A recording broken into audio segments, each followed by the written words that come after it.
Okay, so we shall take up for discussion the economy questions of mock test 2. So if you look at question number 6, with respect to district central cooperative banks, the first statement states that the share of credit to rural areas is higher than that of scheduled commercial banks. Is this right? This is also on the basis of previous year question. So this is incorrect. Nearly 70% of the agricultural credit or rural credit comes from scheduled commercial bank. And therefore, this is not just testing your understanding of a number, that speaks about what is superlative. So superlative yarn paakrappa definitely scheduled commercial banks. Okay, so second statement, they can raise capital by issuing shares and also taking loans from state cooperative banks. Is it right? Yes, of course. The district central cooperative banks, they are eligible to take loans from the state cooperative banks, which is how the structure goes. So DCCBs will be there, then above that we will have the state cooperative banks. Okay, right. Whether they can raise capital by issuing shares, this is a very primary knowledge that you should have. Of course, any company, any banking company will be able to raise shares, raise money through allotment of shares, and therefore this is also true with respect to DCCBs. So 1 is incorrect, 2 is right, and therefore for question number 6 the answer will be 2 only.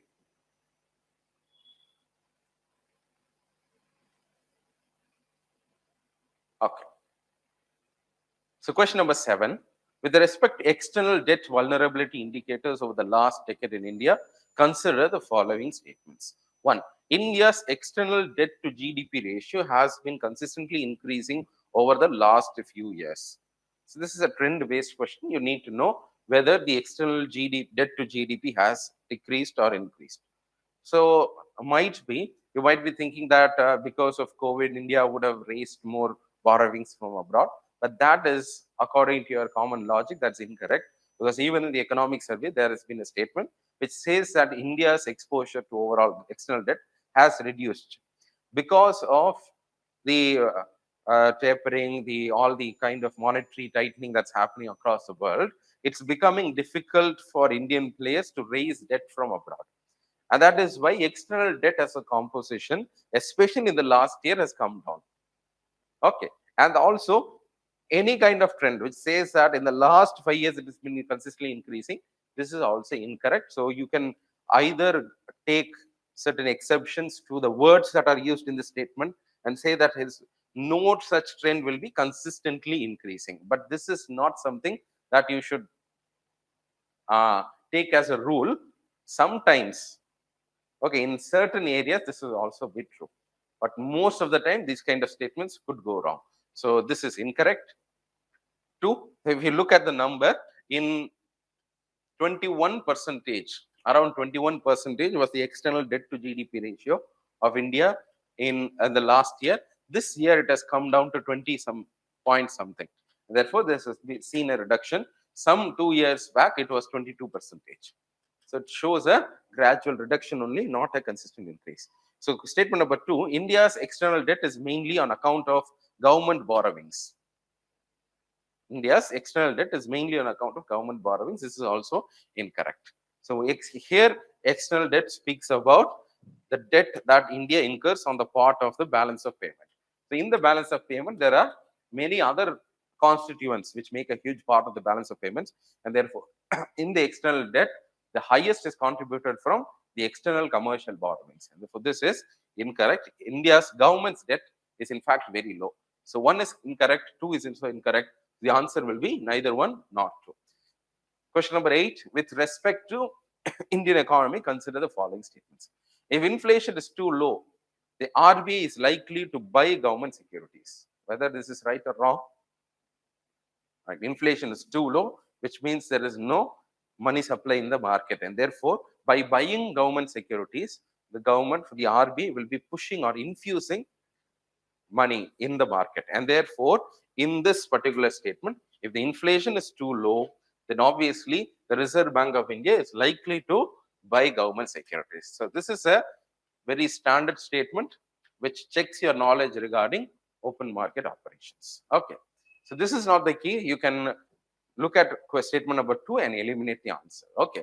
So if the rupee is rapidly appreciating, when will rupee rapidly appreciate? When there is a sudden inflow of dollars into the market, it is at that time there is a possibility of the rupee to appreciate.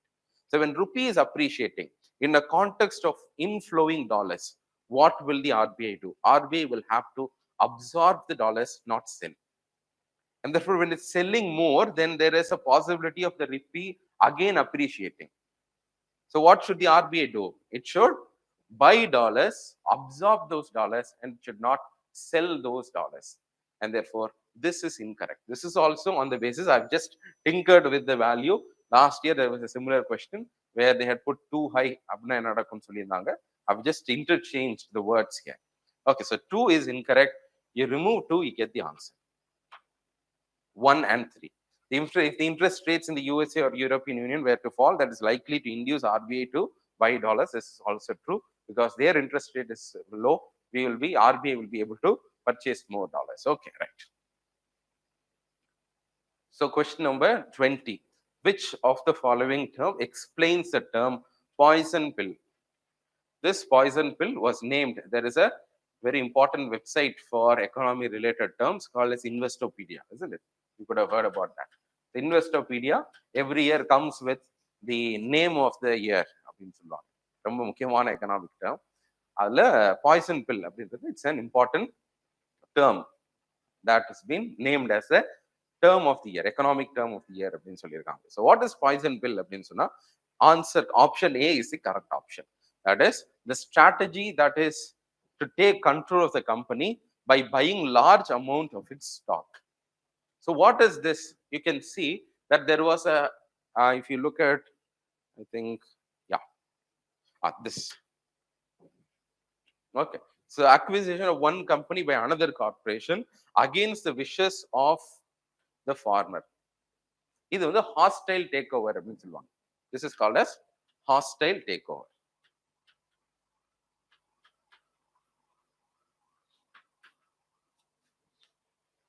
In order to avoid a hostile takeover, there was a chance of a hostile takeover of Twitter by Elon Musk, and therefore the promoters of that company, they were buying up large stocks, buying back the securities and increasing the share percentage so as to act as a poison pill, so that if they have more managerial position, then they will be able to defeat Elon Musk.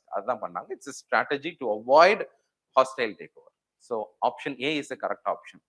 Poison pill is the strategy to buy up large amounts of stocks. Which of the following best describes the term interchange fee, sometimes seen in the news? You could have heard about merchant discount rate, which have been already asked in the UPSC also.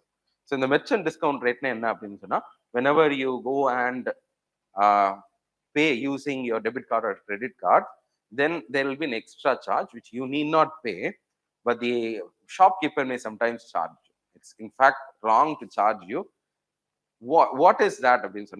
Because you are using that platform from your bank account, from Visa, if you look at what is happening behind the technology, the cost that is incurred to a bank, to the service provider, to the payment receiver, recipient, look at the infrastructure cost, look at the technology that backs it, look at the POS machine that costs. In order to recover that digital payment cost, we will charge a fee on the recipient of that money. For example, if there is a seller, and the seller நம்ம ஒரு credit card or debit card வச்சு swipe பண்றதுனால, if he is receiving 1,000 rupee, on that 1,000 rupee 1% will be deducted as fees. That is called as merchant discount rate, right? Merchant discount rate is in fact a type of interchange fee. Interchange fee என்ன அப்படின்னு சொன்னா, one payment system is using another payment system, and due to which they are all connected அப்படின்றதுனால, the recipient normally, the recipient bank has to give to the bank who is debiting that amount, crediting that amount. இந்த மாதிரி ஒரு விஷயம் நடக்கும். இதுக்கு பேர் தான் interchange fee ன்னு சொல்லுவாங்க. This interchange fee was in use recently due to this UPI. So UPI ல Google Pay charges வரும் அப்படின்லாம் சொல்லி ஒரு ரீசெண்டா நியூஸ் வந்துச்சு. That's in fact wrong news. The thing is that interchange fee will be applied on UPI transaction, and that not on a normal UPI transaction, on PPI, prepaid payment instruments that we use. And through that, if we scan and pay using UPI code, for those kind of payments, the merchant that is receiving that amount will have to pay up to 1.1% of fee. What is that fee called? That fee is what we call as interchange fee. Okay, so interchange fee is this particular statement, and therefore here the answer is C. A fee that is paid by a merchant bank to the customer wallet's issuer for the acceptance of this PPI-based UPI payments. Okay, so this is a current affairs-based question. These kind of terms, especially in the payment system, in the மாதிரி இதெல்லாம் அடிக்கடி கேள்வி கேட்பாங்க. Okay, so be careful about this. So question number 22. Which of the following are indicators in calculating the multidimensional poverty index? Except for maternal mortality. Maternal mortality will not be checked. Okay, so you have to remove. Access to electricity is, of course, basic requirements. So living standards measure பண்ணுவாங்க.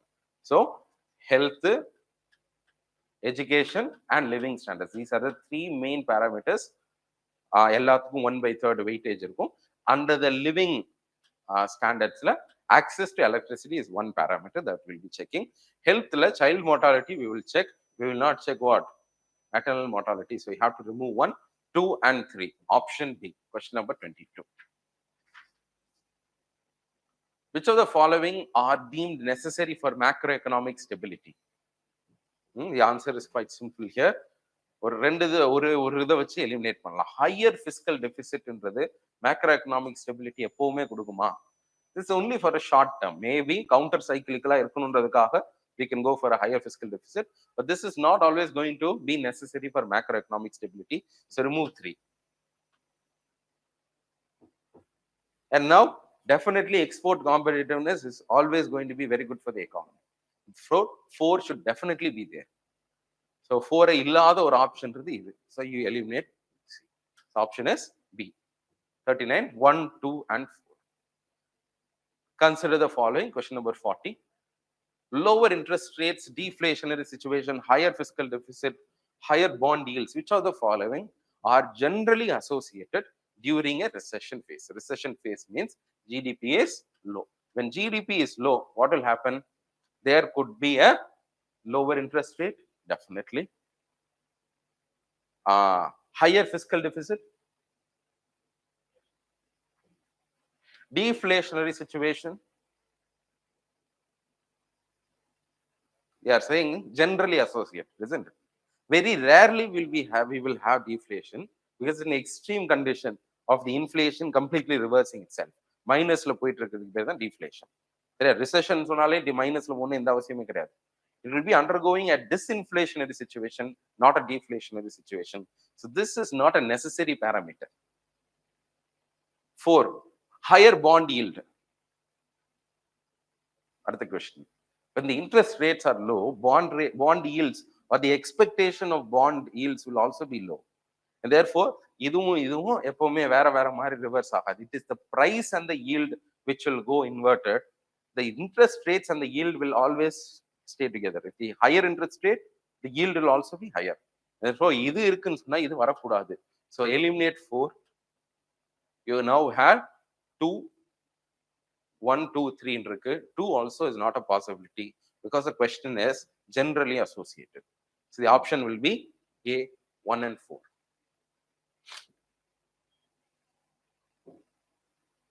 Okay. So question number 41. Which of the following is most not likely to occur during a phase of a boom? Economic boom la எது நடக்காது அப்படின்னு கேட்டிருக்கோம். Higher per capita income and growth. Boom எப்ப நடக்குமா? நடக்கும். A phase corresponding to a positive output gap. Positive output gap na potential GDP is like this, but the economy is operating above the potential GDP. This is called as positive. Boom time na அப்படிதானே ரொம்ப எக்ஸ்ட்ரீமா மேல போயிட்டு இருக்கும். Of course, this is a phase which sees rapid increase in the price levels. Boom நாலே அதான், rapid எல்லாமே increase ஆகும். a phase of higher savings ratio in the economy. என்ன ஆகும்னு சொன்னா பெரும்பாலும் இதை மட்டும்தான் see out of this the question is this also may not or may also occur, but the question says out of this four you have to choose which is the most unlikely. அப்ப மூணுமே chances இருக்கு, you cannot rule out except for this. இப்ப நீங்க சொல்லலாம் நல்ல it's very sustained period of boom, there could be a higher savings ratio. But over a short period of boomல என்ன ஆகும்னு சொன்னா savings ratio will be less, there will be more consumption, more investment taking place. எல்லாருமே interest ரேட்ஸ்லாம் ரொம்ப ஹையா இருக்கும், இது பண்ணுவாங்க. So interest பெருசா இருக்காது, தி கன்சம்ஷன் டிமாண்ட் தான் அதிகமா இருக்கும், இன்வெஸ்ட்மெண்ட்ஸ்க்கான டிமாண்ட் தான் அதிகமா இருக்கும். சேவிங்ஸ் பீப்புள் வாண்டிங் டு சேவ்ன்றது கம்மியா இருக்கும். They will want to invest rather than save. சரியா? They will want to spend. அதனால this is the most unlikely to happen. சரி. Right. So question number 42, because it has been left out in one of your questions, we'll be discussing sun temples from north to south. A simple question. ரெண்டுல ஏதாவது ஒன்று தெரிஞ்சிருந்தாலே answer easy இல்லையா? எது? Martand sun temple is in Jammu Kashmir. சரியா? இது தெரிஞ்சிருந்தா ஆன்சரை ஈஸியா போட்டுலாம். So 2 will be in the northern most. அடுத்து என்ன வரணும்? Modera Sun Temple is in Gujarat. Konark Sun Temple, Odisha. Okay. So 2, 3, 1. Option D. So a current affairs question related to agriculture also we have put. Which of the following are the uses of radiation technologies now recently used in agriculture? Seed sterilization, soil erosion, pest management, crop breeding, food irradiation. Answer is all the above. Okay, because you never know. அப்படி எப்படி sir soil erosion பண்ண முடியும் அப்படின்னு நம்மளால கேட்கவும் முடியாது. Okay, so maybe they would be using some sort of technique. Everything is being the applications of irradiation now. Okay, radiation technologies. So 1, 2, 3, all of the above. Question number 59. Question number 66. Statement 1 says that if a company had invested more than 10% in listed company, it was once considered as FDI. Now its share has declined to 5%. It will still be considered as FDI.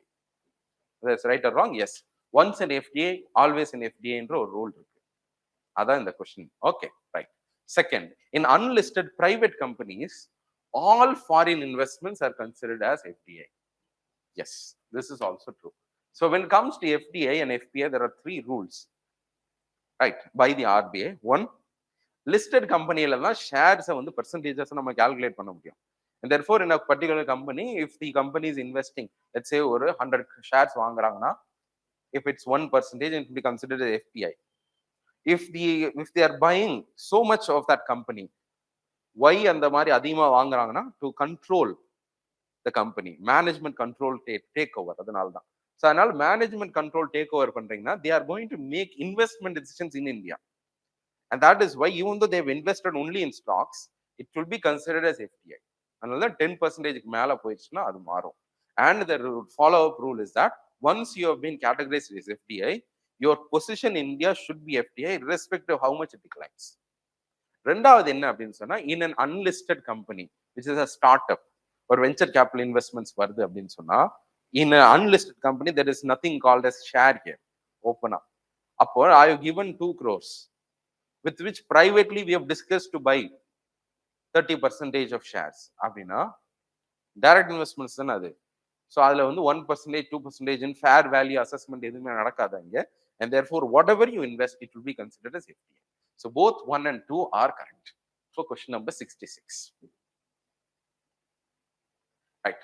The most favored nation, MFN, is a principle. It's the most important principle of WTO, which prohibits countries from giving any kind of priority or excluding countries in an economic relationship. அதனால எல்லாருக்கும் fair and equitable treatment வேணும்ன்றதுனால, if you are giving the best possible concession to a country, the most favored nation, the same should apply to all countries, so that one country is not punished. அதனால யாருக்கும் வந்து there should not be a level playing field should be there. அப்படின்றதுனால இந்த principal வச்சிருக்கோம். This principle found its way into the GATT, It is this GATT which is now later becoming the WTO. Okay. In the WTO, there are many principles and terms, agreements that have signed.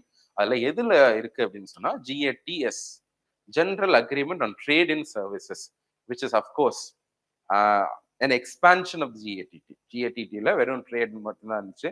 அதுக்கப்புறம் இதை நம்ம வந்து சர்வீசஸ்க்கு include பண்ணோம். அதில் most favoured nation அப்படின்ற பிரின்சிபலை define பண்ணியிருக்குது இந்த particular இதில். Okay, so A. When the supply of money remains the same and there is an increase in demand for that money, so supply money வந்து ஒரே மாதிரி தான் இருக்கு, suddenly there is an increase for its demand, what will happen அப்படின்னா what will happen? Increase in the rate of interest. Very good. An increase in the rate of interest, right? Interest that we receive or interest that we pay is the price of money அப்படின்னு சொல்லுவாங்க. Whenever there is a demand for money, price of money will increase. Price of money என்றது என்னது? The interest that we pay. Okay. Question number 82. Here also you could use எல்லாமே ஃபேக்சுவலா test பண்ற மாதிரி இருக்கு, ரொம்ப கஷ்டமா இருக்க மாதிரி தோணும், but you can apply some logic to arrive at this. பார்த்தீங்கன்னா இண்டிவிஜுவல் சார் 10,000 1 lakh எனக்கு தெரியலையே, 1000 ரூபாய் கூட போடலாமே, I don't know about this. Okay, right. Public debt ஆஃபீஸா இல்லை வேற எதுவும் ஆஃபீஸா எனக்கு தெரியலையே, யூ மைட் ஹாவ் இந்த மாதிரி டவுட்ஸ் வரலாம். Now look at this. Interest on the government securities will generally be paid half yearly. அப்படி ஒரு ஸ்டேட்மெண்ட் இருக்கு, அதுவும் தெரியல. ஓகே, இப்போ பாருங்க அடுத்து 3, 4 பாருங்க. Most of the dated securities are fixed coupon. டெஃபினட்டா ஃபிக்ஸ்டு கூப்பன் டெஃபினட்டா இருக்கும் அது. ஓகே, இதுதான் ஃபிளெக்சிபிளோட ஃப்ளோட்டிங்கோட ரெண்டு ஆப்ஷன் போயிடுச்சு. Now you arrive at 50-50 chance. இப்போ பாத்தீங்கன்னா 1 and 2 அப்படி இதில் டவுட் வர்ற மாதிரி நம்ம செட் பண்ணி வச்சிருவாங்க.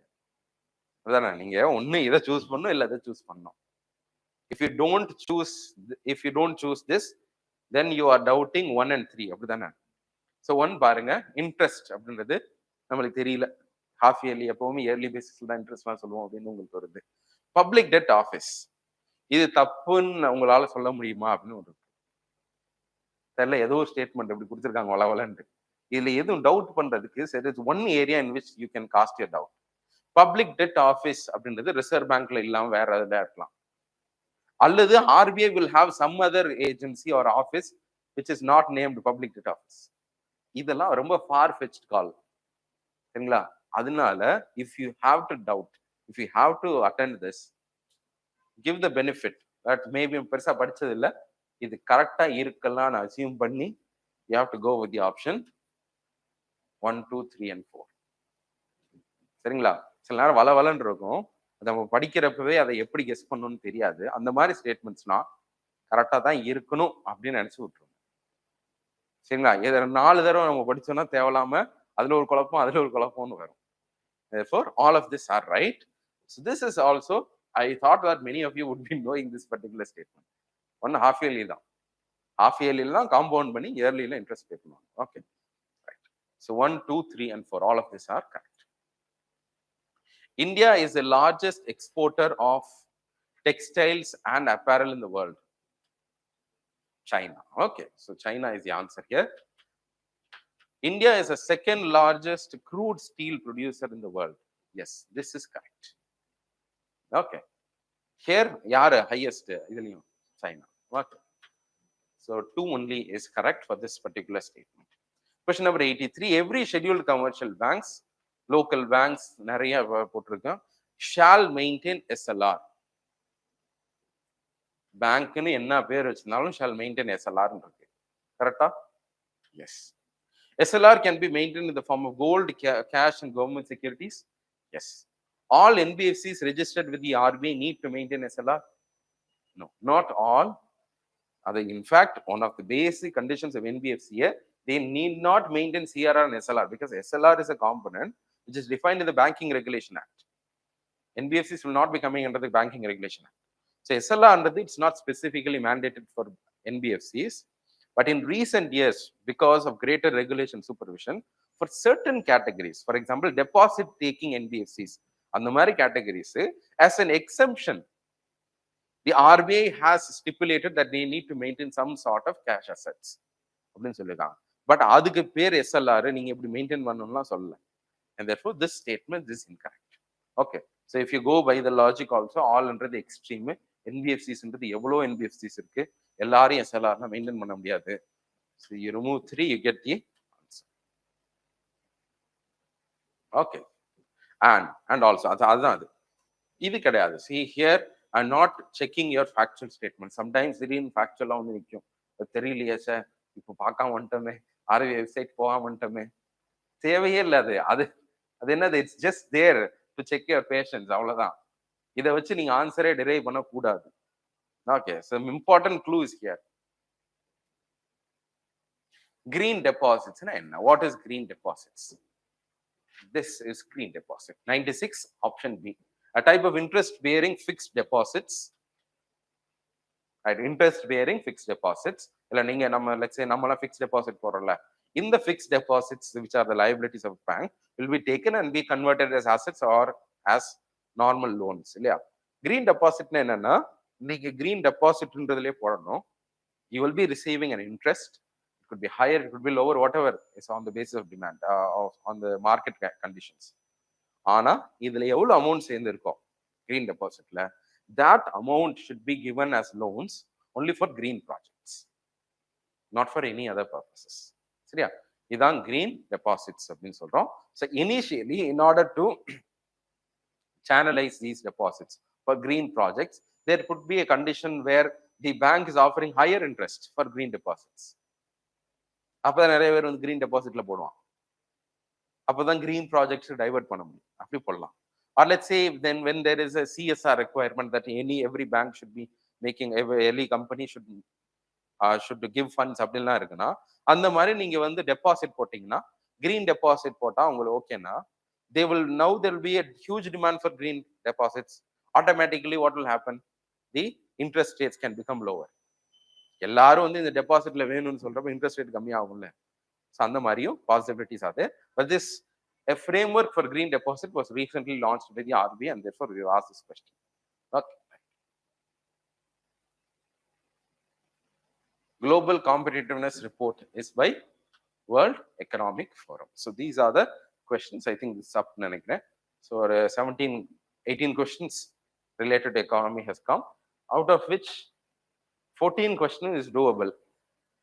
14 question நம்ம பண்ணிருக்கலாம். Okay, the சின்ன errors, சின்ன mistakes நீங்க avoid பண்ணிட்டீங்களா, it will help you. Okay, so in the upcoming tests also கொஞ்சம் அதை பார்த்துக்குங்க. Don't feel about the marks you are getting, because here we are distributing the toughness or the difficulty levels across subjects. நாங்களே வந்து ஒவ்வொரு சப்ஜெக்டும் என்ன பண்ணணும்னா, நான் 2 question டஃபா போடணும்னு நான் நினைப்பேன். அதே மாதிரி every question setter will be pudding.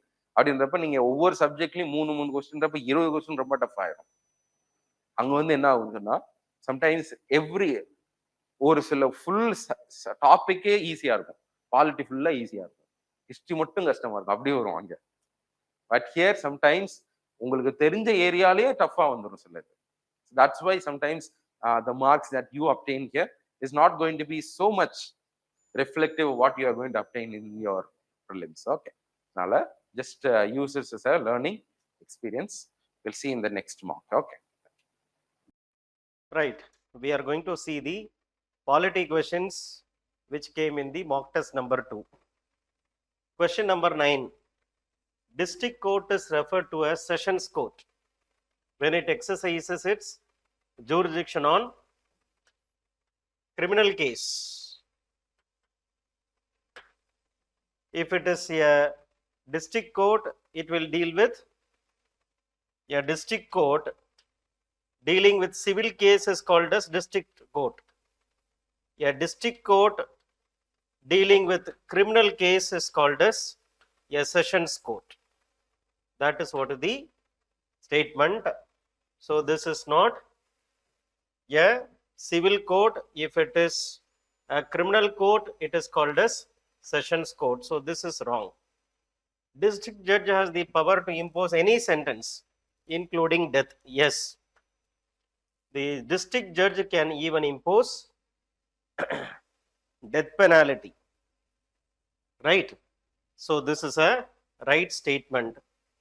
First statement is a wrong statement. Second statement is a right statement. Answer is 2 only. Then come to question number 10. Matching list 1 with list 2. Communal representation, yes. Separation of central and provincial budget for first time, the same 1919 Act. Introduction of local representation in Indian Legislative Council, Charter Act 1853. Charter Act 1853. Open competitive examination, again 1853 Act. So these two are wrongly matched pair, rightly matched pair, 2 pairs. That is the answer. B is the right answer for the 10th question. Now come to the 11th question. If the office of the vice president is vacant due to resignation or death, then the newly elected vice president will remain in office for a full 5-year term. Yes, that is what is given in Article 67. Full 5-year term once he is assuming office. When vice president is acting as a president, when there is a vacancy due to impeachment of the president, yes, if there is a vacancy caused by impeachment, vice president will act as the president. This is Article 65. Vice president's election is held in a secret ballot. Yes, this is Article 66. So these are the statements. 1, 2, 3, all are right statement. Answer is therefore Delhi. D is the right answer. Who is lame duck? Lame duck is a Lok Sabha member who could not get newly elected. A member of Lok Sabha sitting in the last session who did not get re-elected in the new Lok Sabha. MP Lok Sabha could not get re-elected in the new Lok Sabha, and the last session it is, he is going to sit in the last session of the current Lok Sabha. He cannot come to the new Lok Sabha because he didn't get re-elected to the new Lok Sabha. So he is a lame duck. B is the right answer. Now come to money bill. When money bill is defeated in Lok Sabha, it leads to resignation. Yes. When it is presented to president, he shall give his assent. There is no suspensive veto, that's all. There is no suspensive veto. Other than suspensive veto, he can use veto. Not necessary that he has to give assent. So only suspensive veto is not available. But other vetoes are available for the president when he is given the money bill. So therefore, this is a wrong statement and 1 only is the right answer. Why money bill? If it is defeated in Lok Sabha, it will lead to resignation of the Council of Ministers, because it is like a no confidence motion. When money bill is defeated, it is like a no confidence motion. The council will resign if money bill is defeated. So 1 only is the right answer. Now the power of the parliament with respect to taxes. It can increase the tax but not reduce it. It can increase the tax as well as reduce or abolish it. It cannot increase a tax but it can reduce or abolish it. It can neither increase a tax nor abolish it. So it can reduce or abolish the tax, but it cannot increase the tax. Why it will reduce or abolish the tax? Because it is directly elected by the people. Therefore, the legislators can abolish or reduce the tax which will be people friendly. It will not increase the tax which will be anti-people. Since they are directly elected by the people, they will not do anti-people action of increasing the tax. So they will not increase the tax, but at the same time, they can reduce or abolish the tax. Answer therefore is C. Now 25 is over. What do you mean by compoundable offense? An offense which can be negotiated. There are two parties. One is affected by the action of A, is affected by the action of B. Now A and B can enter into an agreement and they can settle down the dispute. So non-serious offenses like defamation and all comes under compoundable offenses. This is there in CRPC. There is one section, CRPC, section 32 or 320. CRPC 1973. CRPC 1973 is having a session. It is having a section.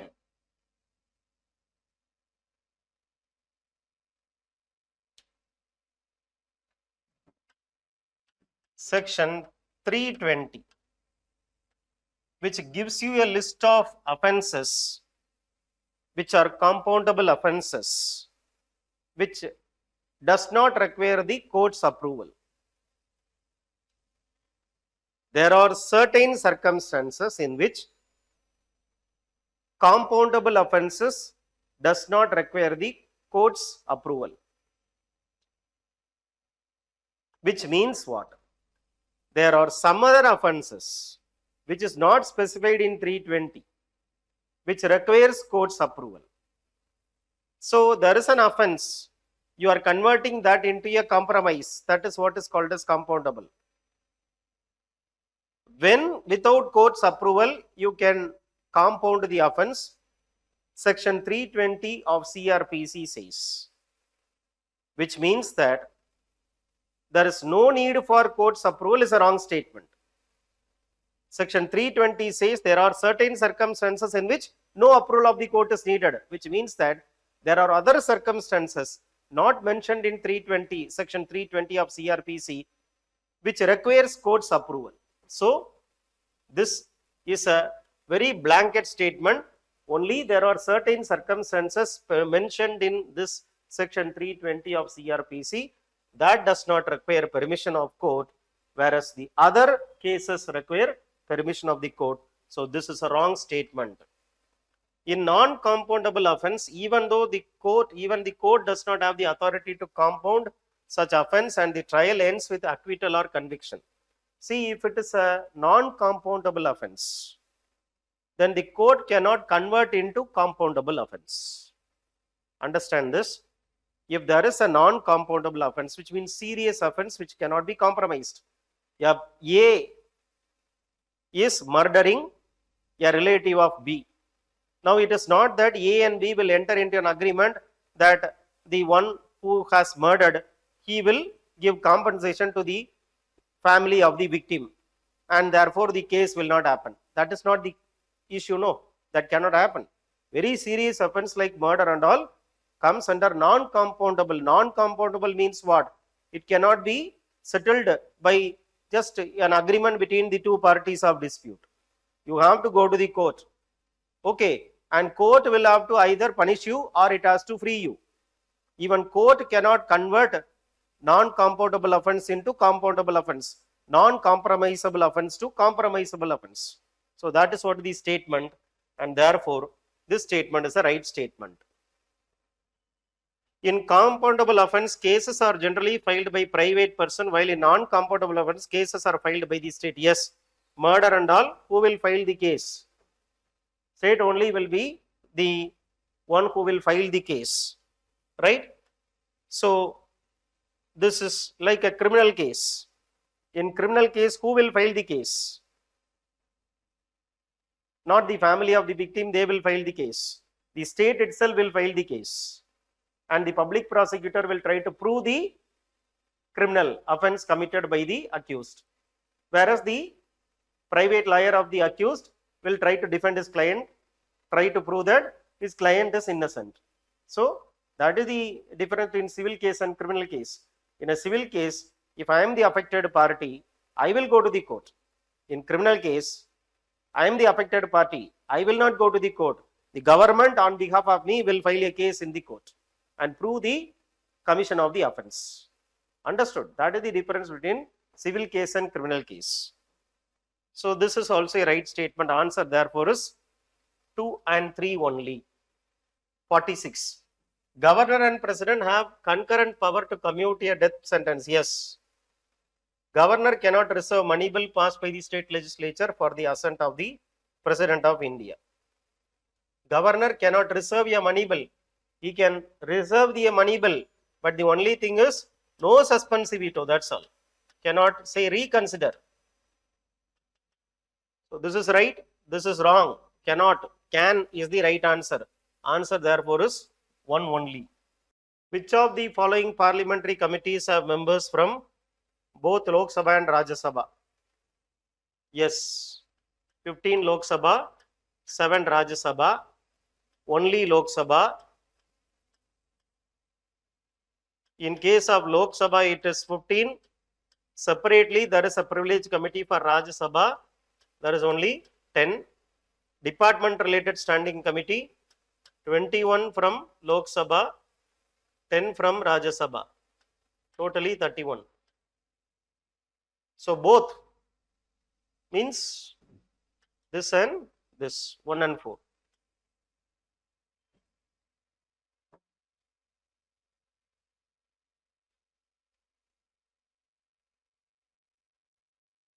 With reference to writs issued by the concept courts in India, consider the following statement. Mandamus cannot be issued against tribunal. It can be, according to Supreme Court. Mandamus can be issued against who? Even the tribunal. Higher courts can issue mandamus against the lower court, according to Supreme Court. Normally, we think that mandamus can be issued only by the court against executive. But Supreme Court has very well said that mandamus can be even issued by the higher court against the lower court or the tribunal. So according to Supreme Court judgment, first statement is a wrong statement because mandamus can be issued against a tribunal. Prohibition cannot be issued against a CAG. Yes, because prohibition is issued by the higher court against the lower court. Okay. Quo warranto can be issued against a minister. This is also right. In many cases, quo warranto can be issued against ministers, and there is a series of cases in which the Prime Minister of India has come under the ambit of quo warranto. The Deputy Prime Minister has come under the concept of quo warranto. Especially Deva Gowda has come under quo warranto. Deva Gowda was not MP when he became the Prime Minister. So one person filed before the Supreme Court quo warranto to ask Deva Gowda what is the authority to have this post called PM even though you are not a member of Parliament.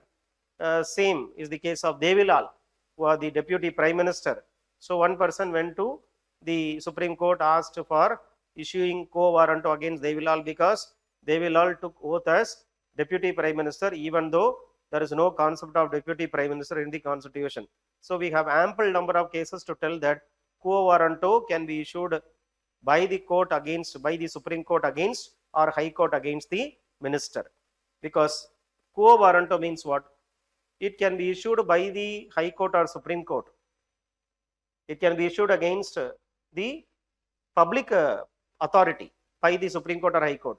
Public authority, right? Minister is a public authority.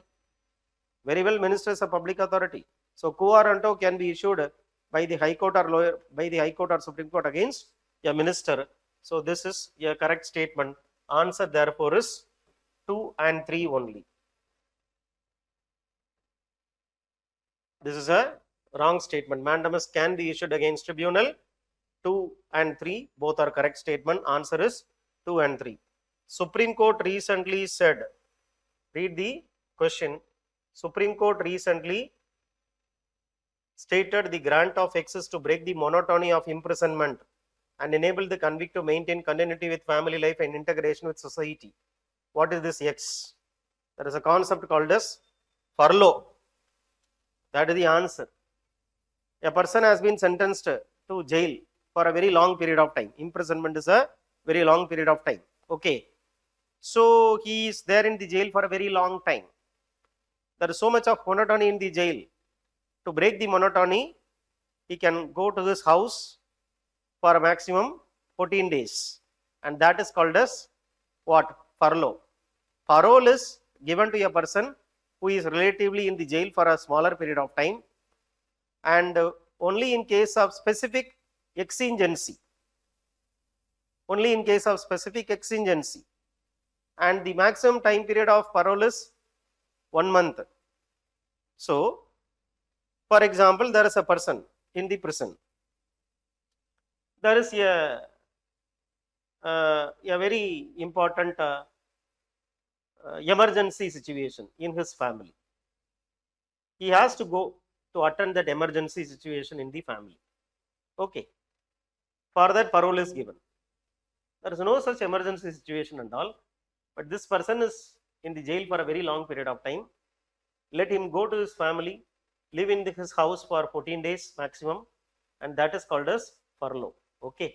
So, furlough is the right answer. Probation means the person was in the jail, he is going home, he is let free, but he is under the supervision of the probation officer, and he has to give an undertaking that he will not commit such offences when he is going out of jail for a slated time period. So that is called as probation. Commutation, you know, right? Reducing the sentence from death penalty, it is reduced to life imprisonment. The character of the punishment itself has undergone change. That is what is commutation. Understood? Right. Now, who is not there in the LOP?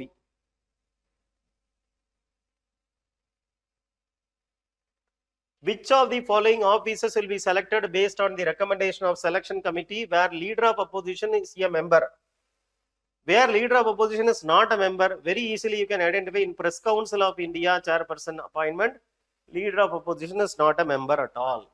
So 6 will not come. Okay. In CBI director, he is there. Who and all are there in the CBI director? PM, LOP, CJI. Prime Minister, leader of opposition, Lok Sabha, and Chief Justice of India. They are there in the selection committee with respect to CBI director. Now, with respect to chairperson of Lok Sabha, PM, Speaker, LOP, CJI. PM, Speaker, LOP, CJI. With respect to Chief Election Commissioner, according to the Supreme Court of India, Chief Election Commissioner will be appointed based on select committee having PM, LOP and CJI. PM, LOP and Chief Justice of India.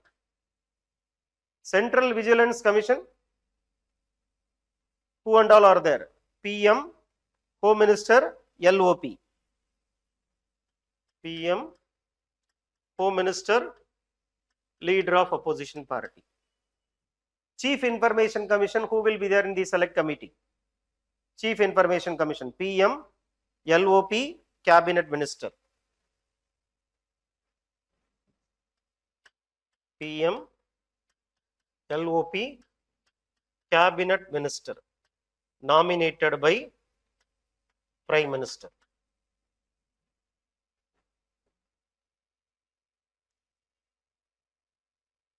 Chairperson of National Human Rights Commission, who and all will be there?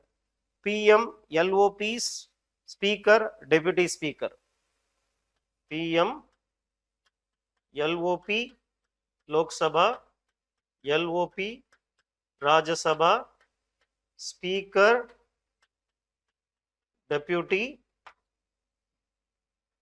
Chairperson, Rajya Sabha. All these people will be there in the select committee selecting the chairperson of National Human Rights Commission. So who is not there? 6 is not there, and therefore answer is this one. 1, 2, 3, 4, 5 and 7. Next. Question number 58. Enemy property. Property of people who left to which countries? Two countries. One is Pakistan, another is China.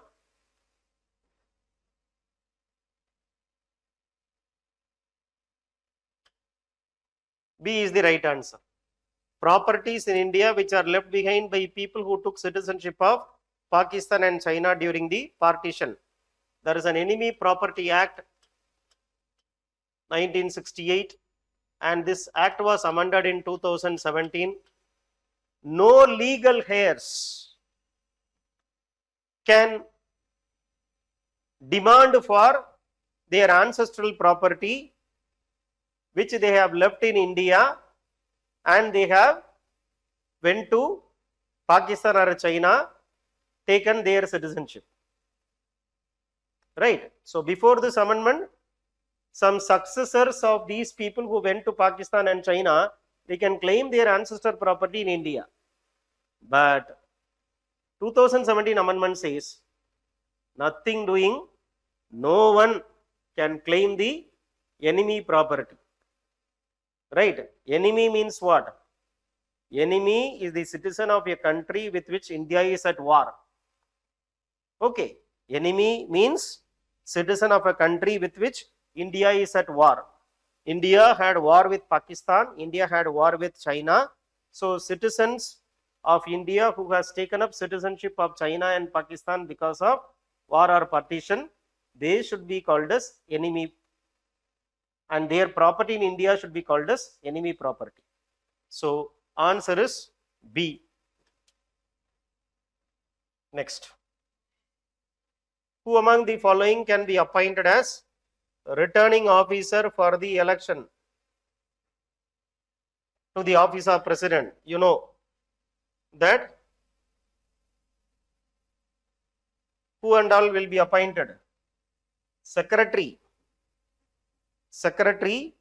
of Lok Sabha, right? Actually, Secretary General of Lok Sabha, Secretary General of Rajya Sabha in rotation basis.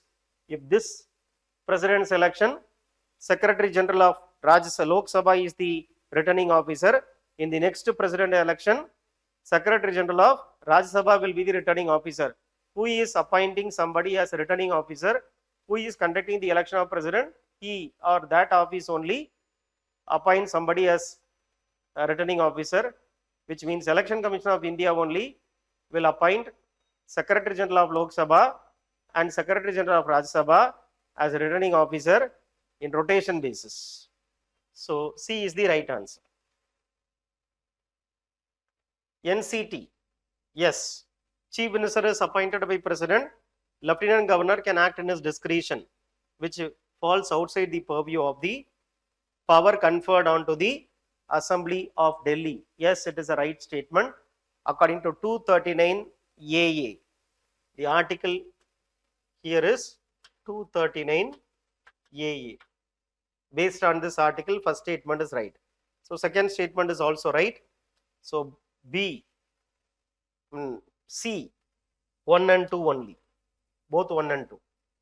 Now OPEC, you know, this forum was created in 1960 by 5 countries: Iran, Iraq, Kuwait, Saudi Arabia, Venezuela. As of now, 13 members are there. Who is not a member? Egypt is not a member. So Egypt should not come. 1, 2, 3, 5, 6. 1, 2, 3, 5, 6. State Election Commissioner is appointed and removed. Appointed by governor. Removed in the same manner as High Court judge. So first statement is wrong. According to 73rd Amendment Act, a state can make reservation for any level in favor of backward class. That is there in the act itself. So answer 1 should not come, 2 only. 92. Consider the following statement regarding nominated member. Nominated member of Rajya Sabha can be leader of house. Yes. Person who is not a citizen can be, only citizen can become MP. So not a citizen, no. A retired Chief Justice of India can be nominated to Rajya Sabha. Yes. There is no provision in the constitution or in the rule book which says that CJI can be cannot be appointed, cannot be Rajya Sabha MP. He can be very well a Rajya Sabha MP, and we have instances. So this is a right statement. He can be nominated to Rajya Sabha. So 2 should not come, 1 and 3. 93, which is incorrect. See, under trial prisoners cannot participate in election. Under trials cannot participate in the election. Very clearly they have given. Under trials they cannot participate in the election. Okay. But persons under preventive detention can participate according to rule number 18 of the which rule? Conduct of Election Rules 1961. Conduct of Election Rules 1961. Persons under preventive detention can vote through postal vote. Unsound mind people cannot vote. Yes. A voter can be sentenced to jail. There is one section 123 of Representation of People Act 1951,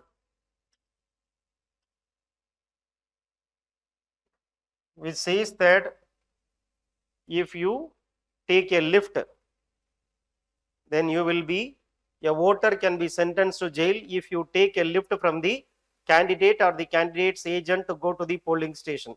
This is an offence according to section 123 of Representation of People Act, which speaks about corruption in election. So it is a case of corruption in election. If you commit any corruption in election, you will be sentenced to imprisonment. That is what the law is saying. Okay. So this is the incorrect statement. So A is the right answer. Okay. So with this we have finished the Indian polity questions. You are supposed to analyze where you went wrong. Number 1. Number 2, you are also required to note down some important concepts like furlough and all, which you have not heard about. And thirdly, there are certain factual informations which we have given in the form of articles, which you have to remember, which they may not ask directly as numbers, but it is very important to validate the statement given in the question. And most importantly, you should have time consciousness in writing the test. You have to finish off the test based on the time given, and proper assessment of the answers will be done by you. Repeated revision of the previous question papers is very much essential in the days to come, because the examination is fast approaching. See you in the next test discussion. All the best. Hello friends, welcome to the Environment and Science and Technology discussion for this mock test 2.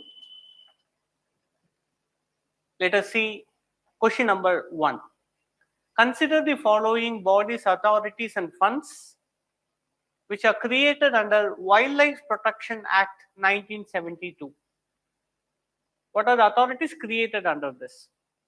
There are certain authorities that you must be very sure about under the act. That includes Wildlife Crime Control Bureau 6. Where 6 comes? A, C and D. Okay, not very helpful. Then National Tiger Conservation Authority, that you must be very sure of. 1 wherever comes, same ACD, not very useful. The National Board for Wildlife, that you must be very sure of. So 1, 3, but here when you see 3 is present in all the options, that is also not very useful. Then we have Central Zoo Authority 4. Now Central Zoo Authority, you must be very sure that it is also an authority established under WPA, Wildlife Protection Act 1972. So therefore 4 where comes? It comes in A, B, C can be eliminated, and D. Now the crucial thing is whether 5 is there or 5. Tiger Conservation Authority Fund. Yes, It is in fact a statutory fund established under Wildlife Protection Act 1972. So the answer for this question is all the answers. Okay, one more thing I missed. Community Reserve Management Committee. Now that is very crucial. In the Wildlife Protection Act, there are 4 kind of protected areas established. You guys are aware, I think. National parks, wildlife sanctuaries, conservation reserves, community reserves. And under this act, once a community reserve is established by the state government, it is also obligatory on the state government to constitute a management committee for the conservation reserve. So 2 is also correct. And therefore, 2 younger varudo, that is the correct answer. That is in fact is a key. So the correct answer for this question is question number 1, D is the right answer. Now let us see question number 2. The term secret. The term secret often mentioned in the news is related to which of the following? This is one of the easy question. If you know what the word secret stands for. Secret is in fact another name for bio-rock technology. And bio-rock technology was in fact a previous year question. And in this technology, it involves a passage of a low voltage current in the ocean, which involves in the mineralization of a limestone. With the mineralization of the limestone, it forms structures similar to coral reefs. So this is considered to be a method for the regeneration of the coral reefs. That's what called as bio-rock technology. Its other name is secret. And therefore, what could be its use? Whether it is used for concrete? No. Whether it is used for offshore wind farm? No. It is used in the restoration of coral reefs. That is the correct answer. C is the right answer for this question. Question number 3. Consider the following statements about Great Pacific Garbage Patch. You all would have been aware that the oceans are driven by a cycle called as ocean currents. And ocean currents, along with the interplay of wind and Coriolis force, these currents interact with themselves to form a circular motion. Usually current na ipdi varum inga varadu, but it actually circulates. The circulation is actually driven by winds and Coriolis force. This a circulation of ocean currents driven by wind and Coriolis force is called as gyres. There are 5 such gyres in the world. There are 5 such gyres existing in our oceans as of now. In that gyre, there is one thing called as tropical gyres. It is in the tropical gyres that this tropical gyres is located in the Pacific Ocean. So in the Pacific Ocean between the Eastern America and the Japan, in between we have Pacific Ocean, correct? In the in the circulation is what called as tropical gyre. It is in the middle of the tropical gyre we have Great Pacific Garbage Patch. So it consists of marine floating debris, mostly made of large chunk of plastics. No, it is made up of large chunk of microplastics. You may think, sir, plastics, microplastics. Remember, all microplastics are plastics, but not all plastics are microplastics. Please, I want to repeat it. All microplastics are plastics, but not all plastics are microplastics.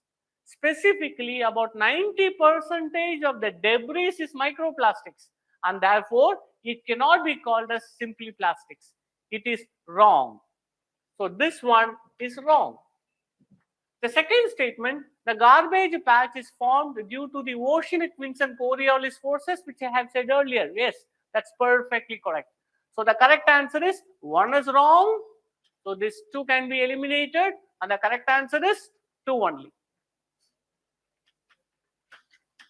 Let's move to the question number 4. In the context of tiger conservation in India, consider the following statements. Tiger has gone locally extinct in India a few times in certain tiger reserves.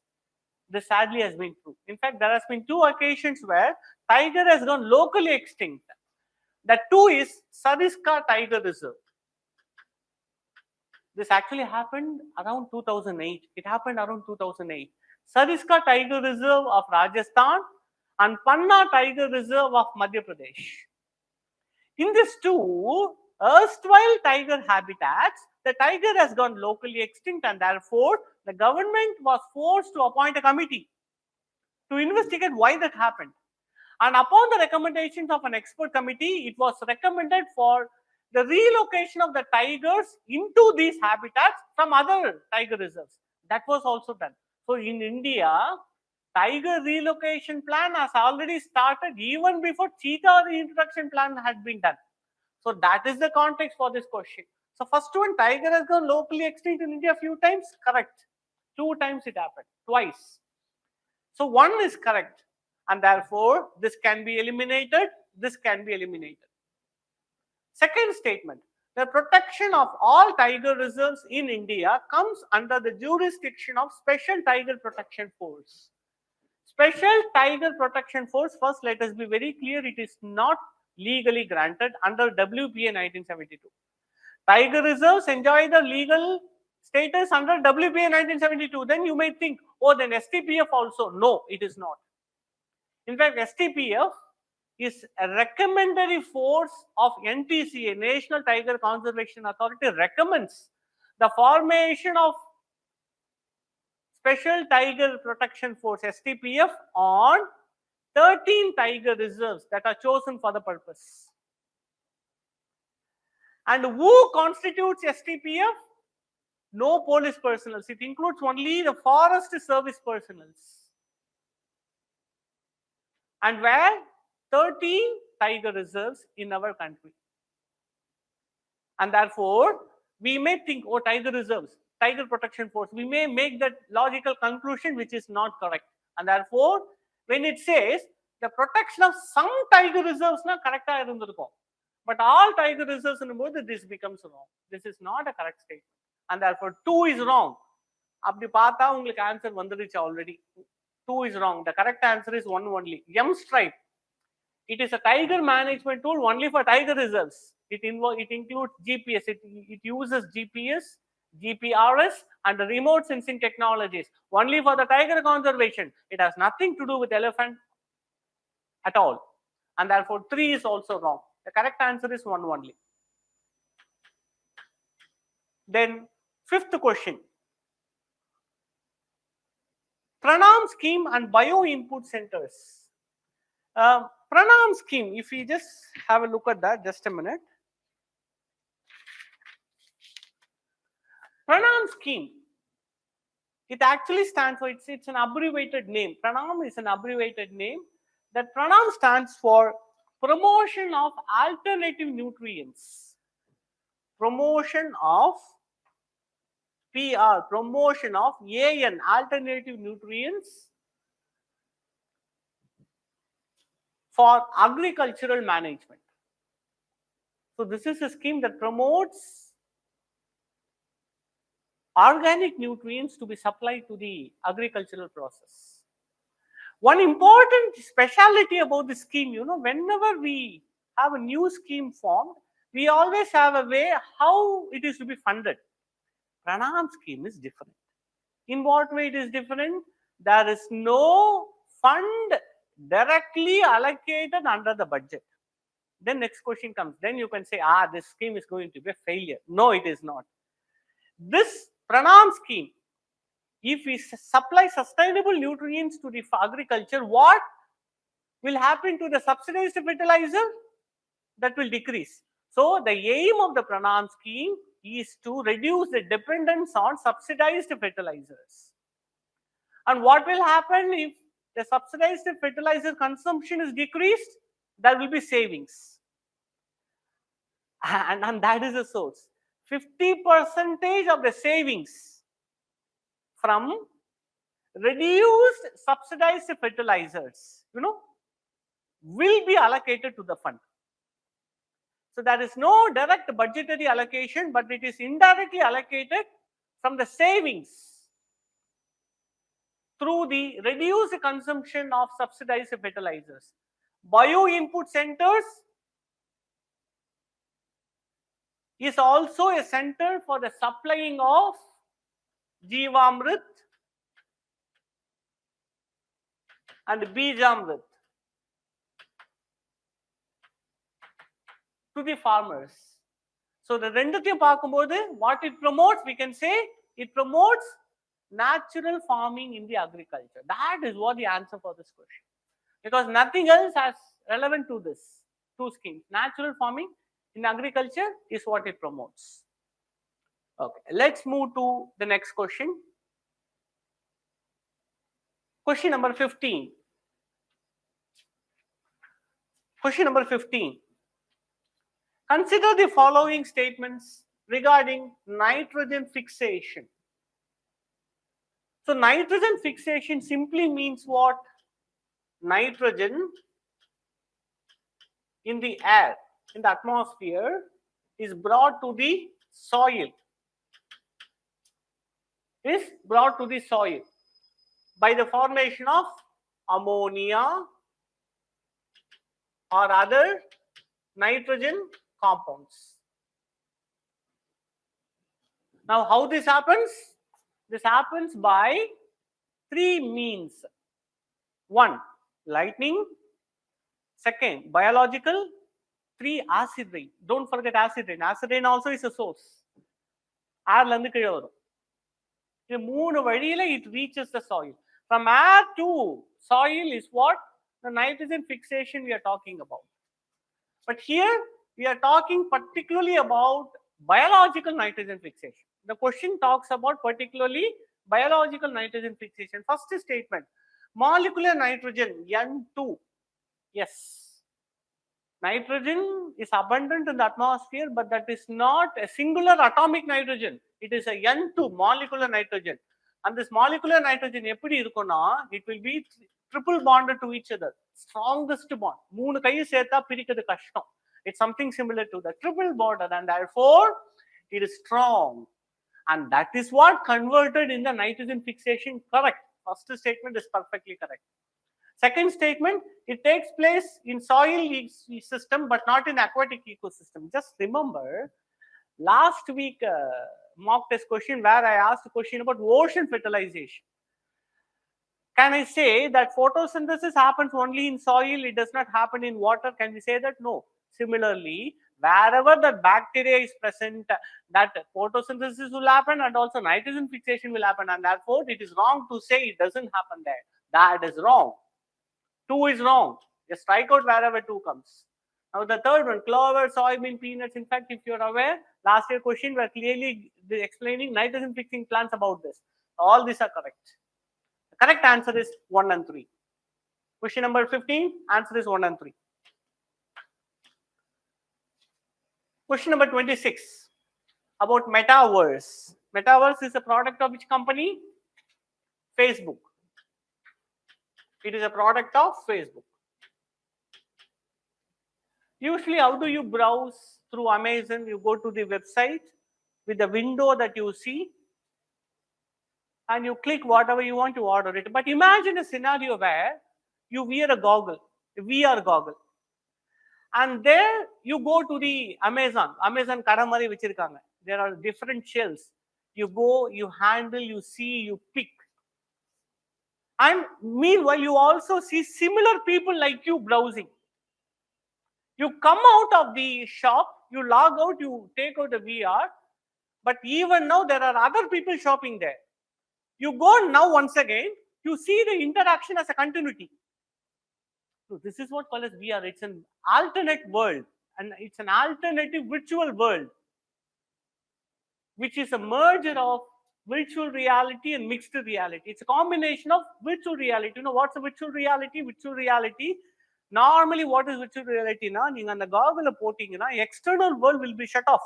You will hear only that sound, you will see only that. What is mixed? Mixed means you would have seen in certain advertisements. Usually இது வந்து என்னன்னா கேகுக்கு பண்ணுவாங்க for making instant gag. There will be a bus stand where there will be a screen. The screen will be so realistic that a tiger seems to be coming out and people will be scared. That is mixed reality. That you see external world, you see alternative world simultaneously. In virtual world, external world is shut off. Metaverse, it's a combination of VR and the mixed reality. Virtual reality and the mixed reality is mixed together. Yes, that is correct. It also includes blockchain for security purposes. One is correct. It can aid in urban planning, of course. If you imagine urban planning in the city planning, virtual world, you can add blocks, you can see how traffic can be better routed. Yes, that is very true. But the third one is not correct. It is not synonymous to Web 3.0. It's totally different application at all.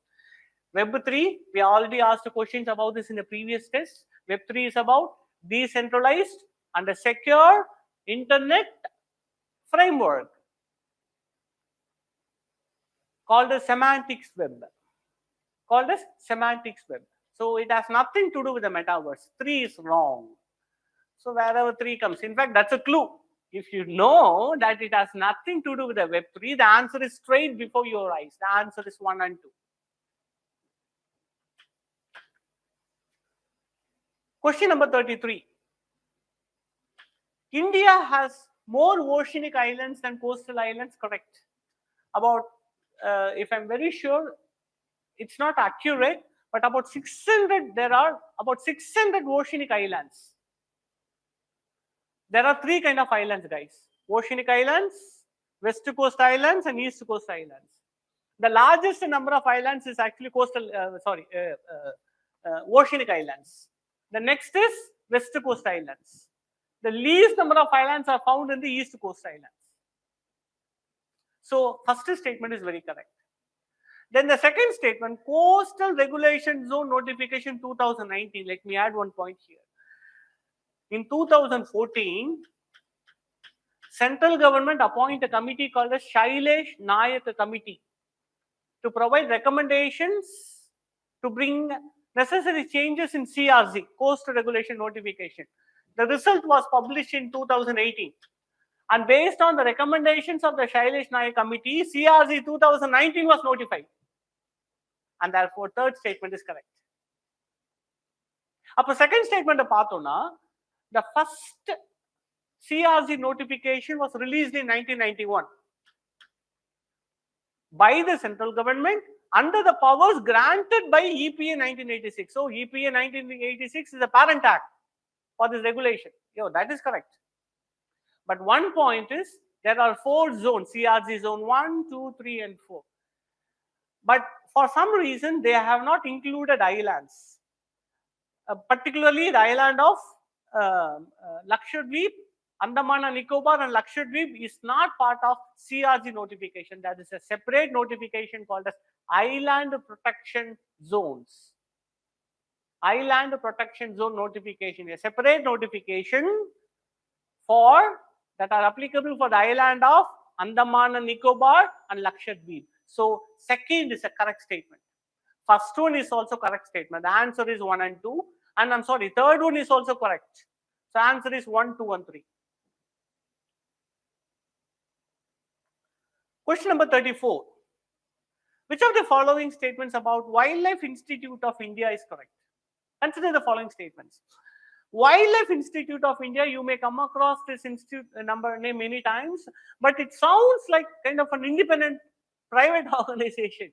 But remember, நம்ம தோராயமா அப்படி யோசிப்போம் தெரியுமா, அங்கதான் mistake நடக்கும்.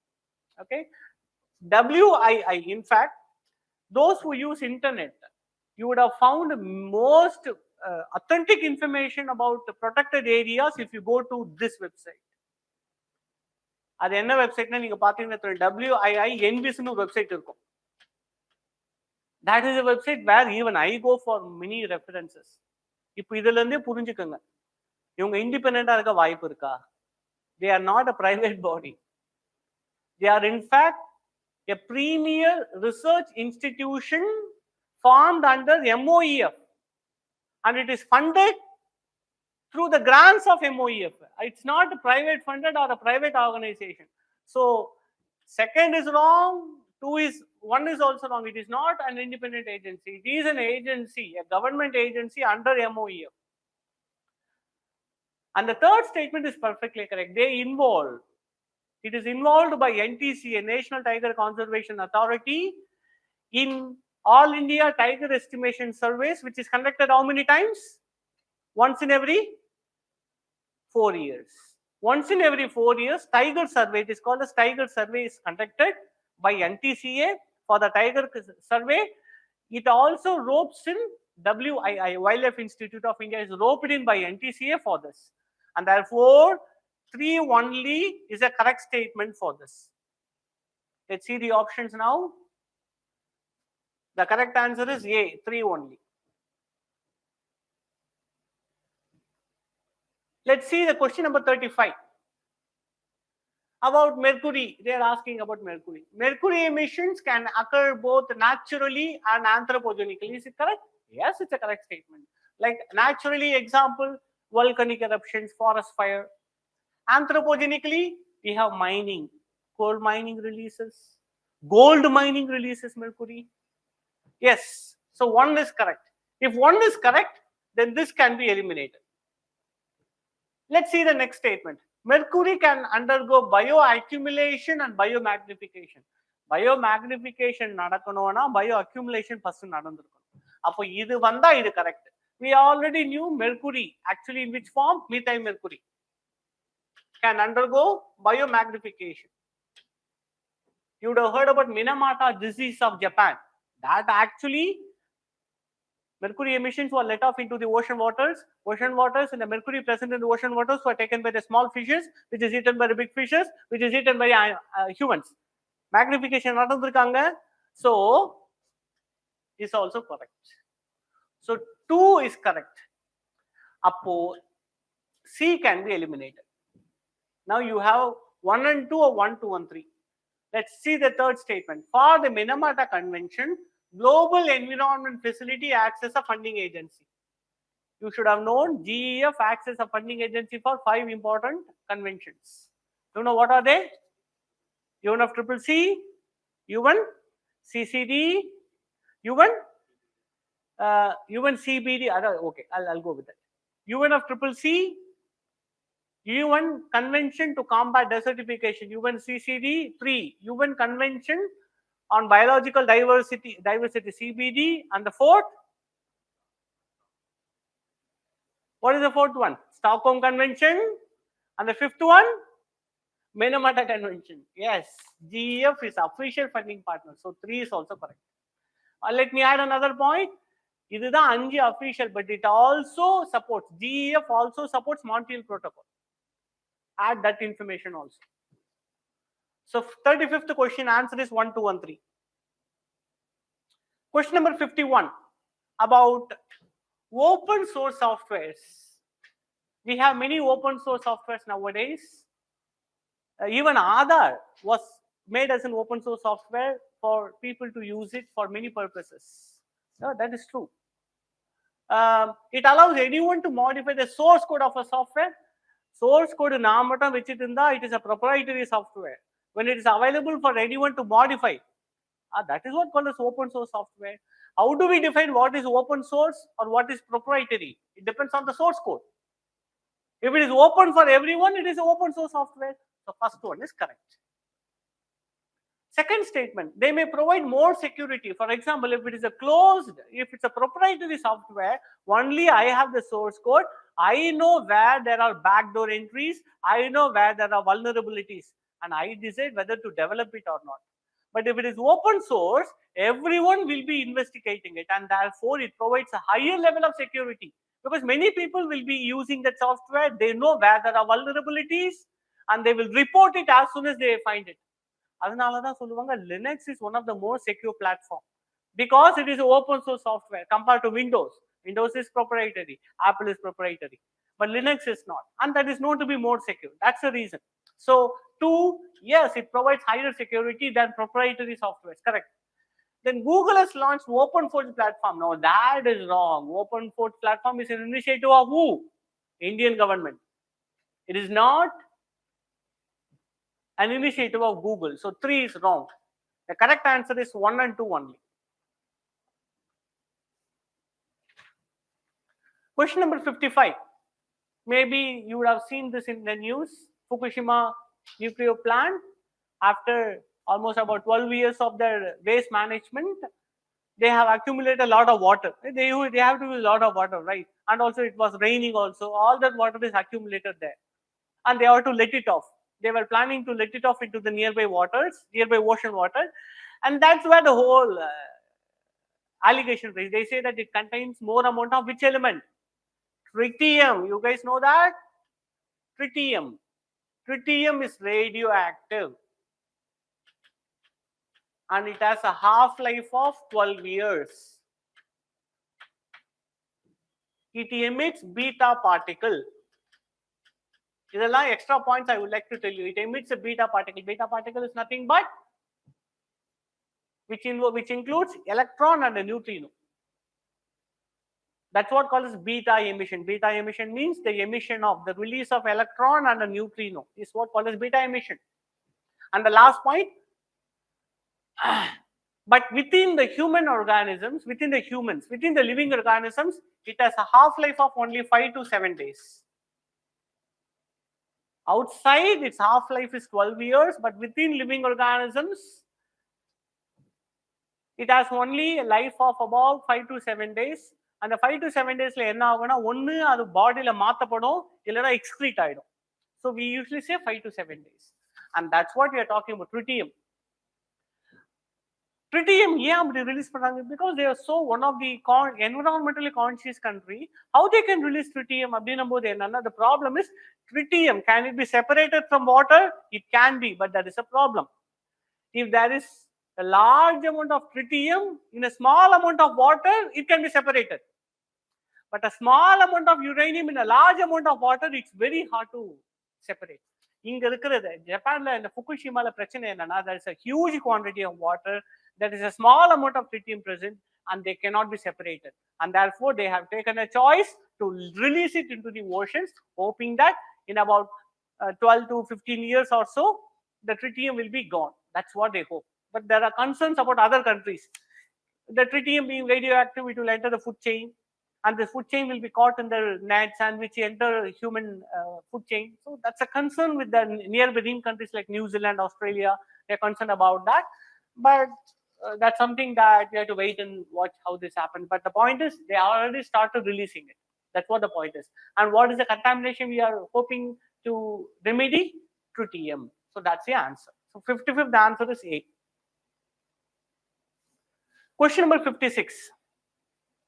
With reference to Convention on International Trade in Endangered Species, CITES. We are talking about CITES.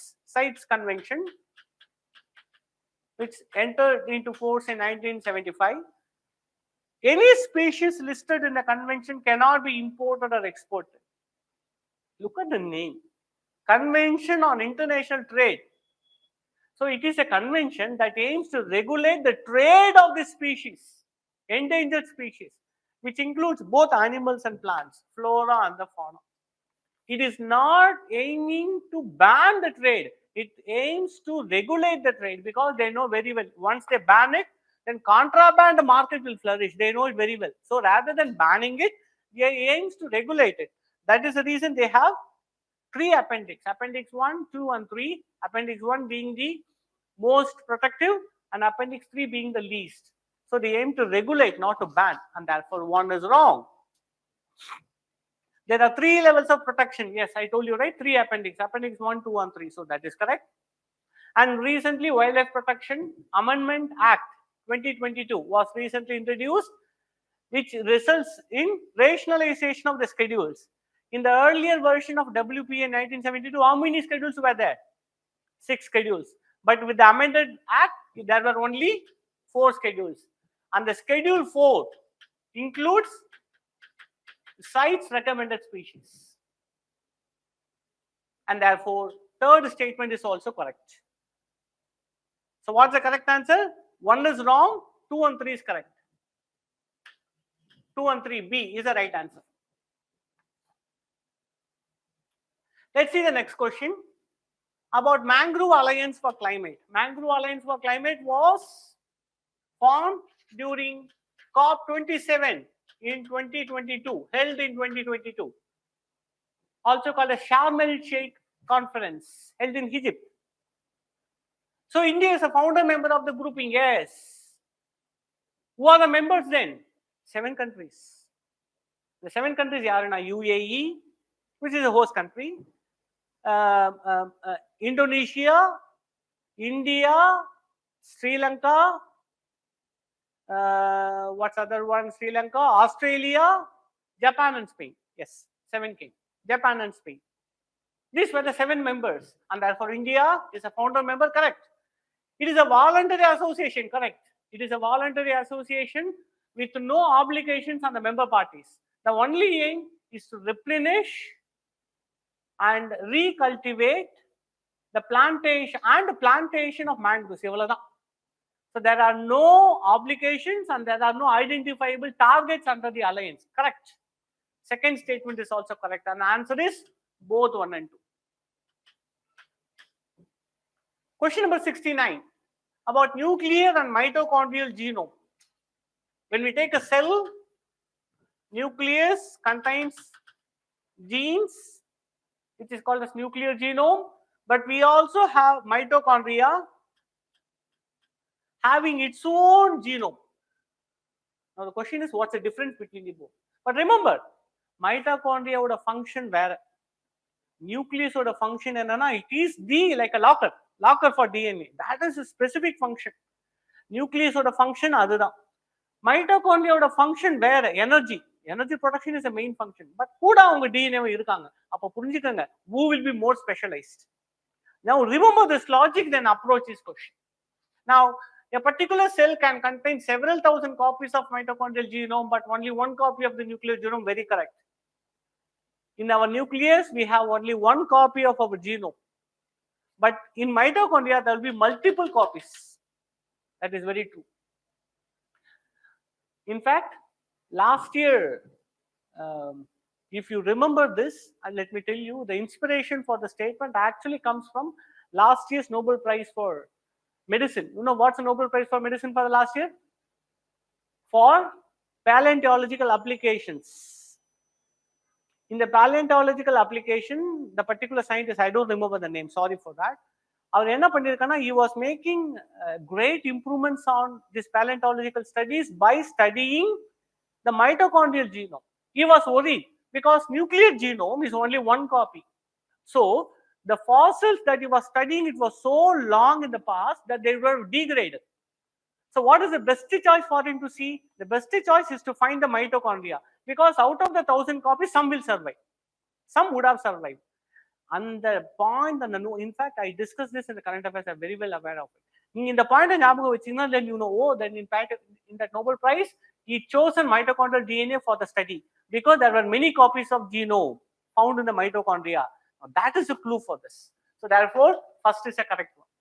Second statement, unlike the nuclear genome, mitochondrial genome cannot be used for establishing the identity of the individuals. Very wrong. It can be used. Both the nuclear genome as well as the mitochondrial genome can be used. Particularly, let's say, for parental issues. To identify the father, in fact, mitochondrial genome is the ideal candidate. Not the nuclear genome. Mitochondrial genome is more. And therefore, we can say that identity of the individuals can be established both by nuclear genome as well as mitochondrial genome. So second one is wrong. Cannot be used. It can be used. And third statement, mitochondrial genome has a higher mutation rate, as I told earlier, which is more specific destination for storing DNA nucleus. Genome is accidental storage. Purposeful storage is only in nucleus, and therefore மைட்டோகாண்ட்ரியால அந்த அளவுக்கு protection mechanism கிடையாது. Mutation can happen randomly, but nucleus has a many protection mechanisms to prevent the mutations. And therefore, third, yes, mitochondrial genome has a higher mutation rate. Correct. And therefore, for this question, the correct answer is D, 1 and 3. 2 is wrong. Question number 73. A climate tipping point. This is a very generic question. Climate tipping point is actually what? 2 degrees Celsius as decided by Intergovernmental Panel on Climate Change. What happens if the tipping point is crossed? That there will be irretrievable changes to the climate system. Correct? That's what called as tipping point. Once you cross a tipping point, the damages will be irreversible. And that's 2 degrees Celsius is what we usually call it as a climate tipping point. And what the climate tipping point with this meaning, if we approach, then we can say that it's a threshold limit which when crossed may have irreversible impact on the climate system. 73 is the correct answer for this question. So 73, the answer is C. 74th, with reference to mission life, consider the following statements. It was launched by India during UNFCCC conference at COP15 in 2015? No, it's COP26 in 2021. The present lifestyle, not only Indians, worldwide, but even it was something a mission by India. They were talking only about Indians. But this is a global phenomenon. What's a global phenomenon? Nowadays, our civilization is rampant with the practice of use and throw culture, use and dispose culture. This use and dispose culture is going to have a larger impact on further accelerating the climate change. So rather than the use and dispose culture, it has to be replaced by circular economy. So mission life aims to promote this. They want to replace use and dispose behavior or culture with circular economy. It involves a behavioral change, correct? That's what the whole mission life is about. Mission life is about behavioral change on the individuals. If the government individuals. Now, once you understand, now let's look at the question. Central Pollution Control Board, no, it is not CPCB. MOEF is implementing agency. So 2 is wrong. Then mission provides financial assistance to selected individuals to implement the climate friendly ideas. Correct. Very true. Third is correct. So the correct answer is 3 only. 1 is wrong, 2 is wrong.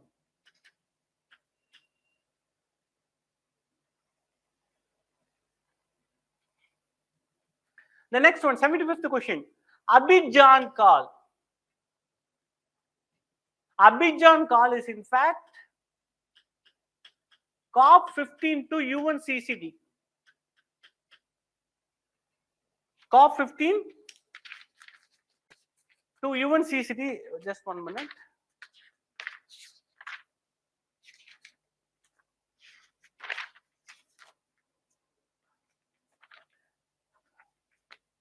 So there is one African country called as Cote d'Ivoire.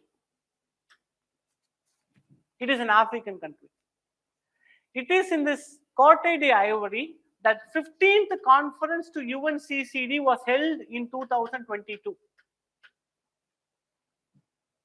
And the declaration and the outcome of this conference is called as Abidjan call. So Abidjan call is actually related to what? Combating desertification and the land degradation. It has only dealing with A, nothing else. So 75th, the answer is A. 76. About the role of B cells and T cells in the human body. So they protect the body from diseases caused by pathogens. Yes. 1 is correct. Opposite C can be eliminated. The B cells produce antibodies, correct? And the T cells do not. Yes. Appo T cells enna pandrangana? They do 2 things. T helper cells secretes cytokines,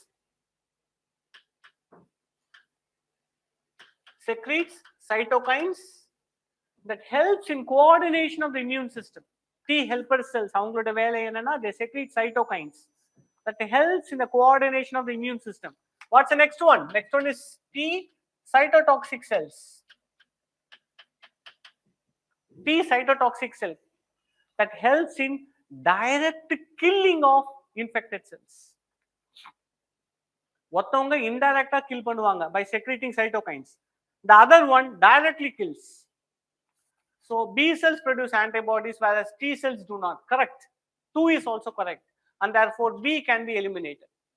Now we are left with only A and D. Both B cells and D cells are involved in the defense against cancer. Obviously, yes. Cancer, in fact, cancer in illa.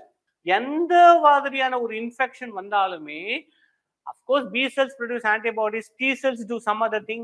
They all act together to clear that problem. And therefore, not only cancer, நல்லா புரிஞ்சுக்கங்க, immune response வந்துட்டாலே ரெண்டுமே வந்துருவாங்க. B cell வந்துருவாங்க, T cell வந்துருவாங்க. And therefore, 3 is correct. The correct answer is 1, 2, and 3. All the 3 statements are correct. 77th question, click chemistry. Can you remember what the click chemistry is about? Nobel Prize for Chemistry in 2022. Sharpless, I remember this name, Sharpless. See, probably most of the wonder medicines that we are looking for is produced by microbes. It is produced by plants. For example, you imagine penicillin, it is produced by fungi. Now the point is, once we identify, we want to create in the lab. The problem is, plants எப்படி produce பண்றாங்களோ, microbes எப்படி பண்றாங்களோ அதே மாதிரி நம்மளுக்கு பண்றது கஷ்டம். Bit by Pitta add பண்ணணும். ஒரு கார்பன் இன்னொன்று ஆட் பண்ணு, இன்னொன்று ஆட் பண்ணு. It's a very difficult process. It produces lot of byproducts.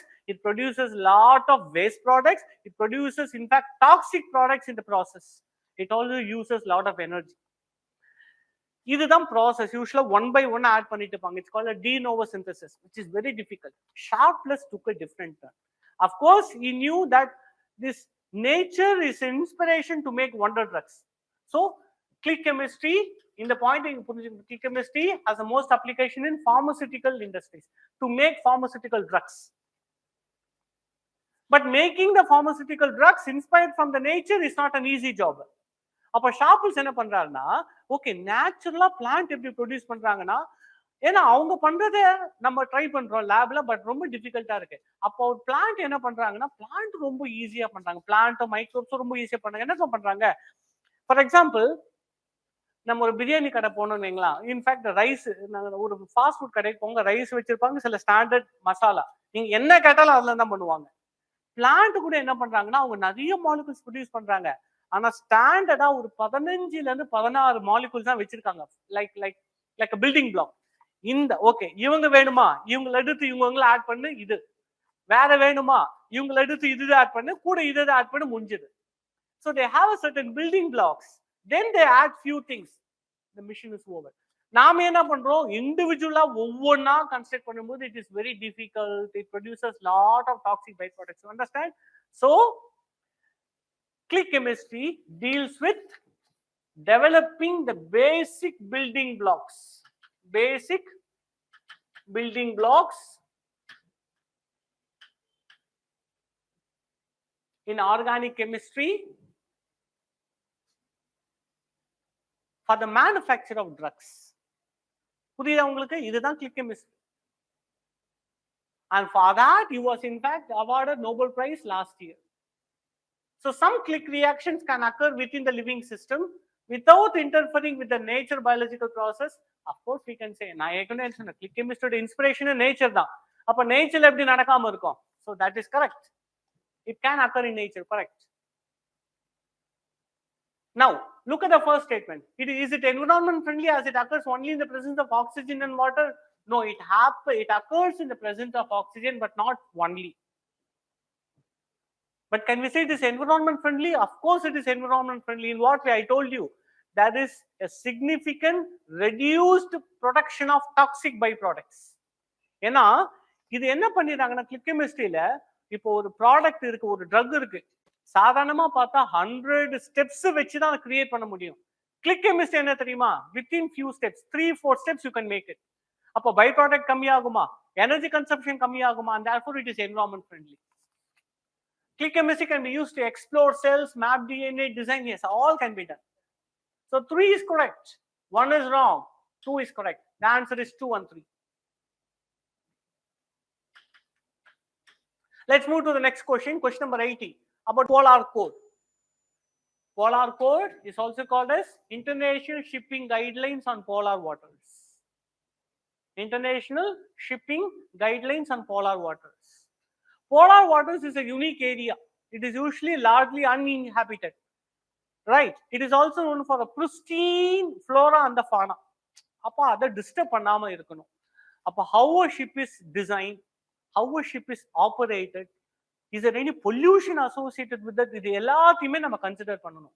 And when a ship is designed, we have to ensure that there is a certain ships which are certified to travel in the polar waters. Polar waters, now please understand, it includes both north and south pole, not only south but also north and south pole.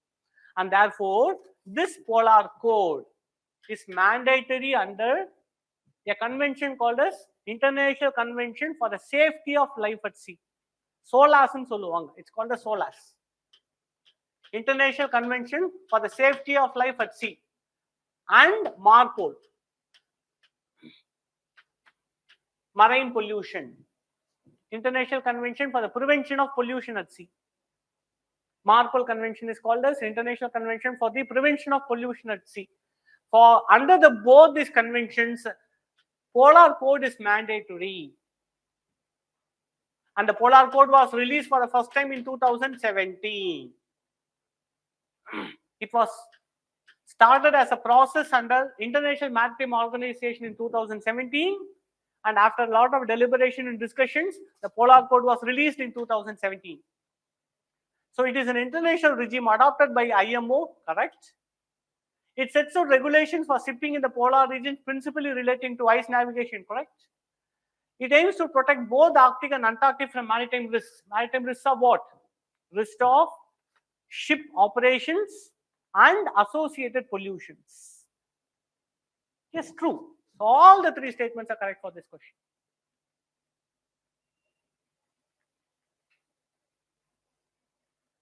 Question number 81. Site-directed nuclease technology, SDN technology. SDN technology is also a gene editing technology, but with a difference. It is a gene editing technology with a difference. Any gene editing technology involves a changing of the base pairs. DNA இருக்கும், இதை மாத்துறது தான் gene editing. But usually what we do, we edit this by adding a foreign DNA. We introduce a foreign DNA here. In the foreign DNA, what is the purpose? We introduce a foreign DNA, like a glyphosate resistance in GM mustard, or low pest resistance in BT cotton. We introduce a foreign DNA. That is the problem. But imagine there is no involvement of foreign DNA. There is no, just a minute. Let's say there is no involvement of foreign DNA, but only this DNA is changed without any foreign DNA. இதுவும் gene editing தான், but this is a gene editing without introduction of a foreign DNA. Now this is more, like more friendly, foreign DNA வந்தா தான் எல்லா பிரச்சனையும் இருக்கு. அப்போ இதை பண்ணும் பொழுது there are less dangers involved in future. அப்போ கவர்மெண்ட் என்ன பண்ணிட்டாங்கன்னா, any site direct, இதுதான் site directed nuclease. What is a site directed nuclease technology, SDN? It involves the use of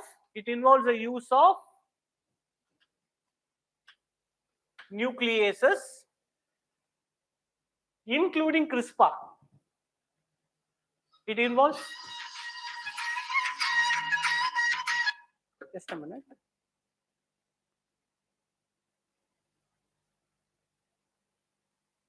It involves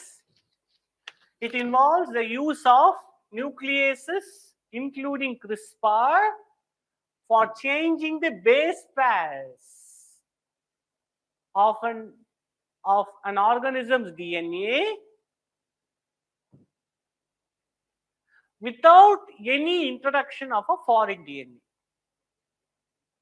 This is called as SDN. உள்ளேயே போய் change பண்ணுவாங்க, புதுசா எதுவும் கொண்டு வர மாட்டாங்க. SDN technology, actually there are 3 types: SDN1, SDN2, SDN3. SDN1, it involves minor changes. SDN2, it involves addition of base pairs. அதாவது நல்லா புரிஞ்சுக்கோங்க, SDN1 என்னன்னா, let's say this is here.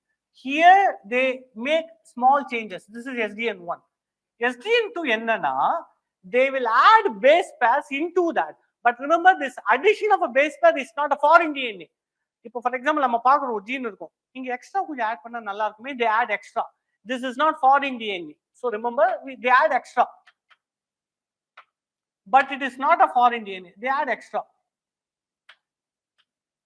into the DNA. This is called as SDN2. Now, what is SDN3? SDN3 is similar to SDN2. Only difference, it is a foreign DNA. அப்போ இதுல எது danger ஆனது? SDN3. SDN1, SDN2 has no problems.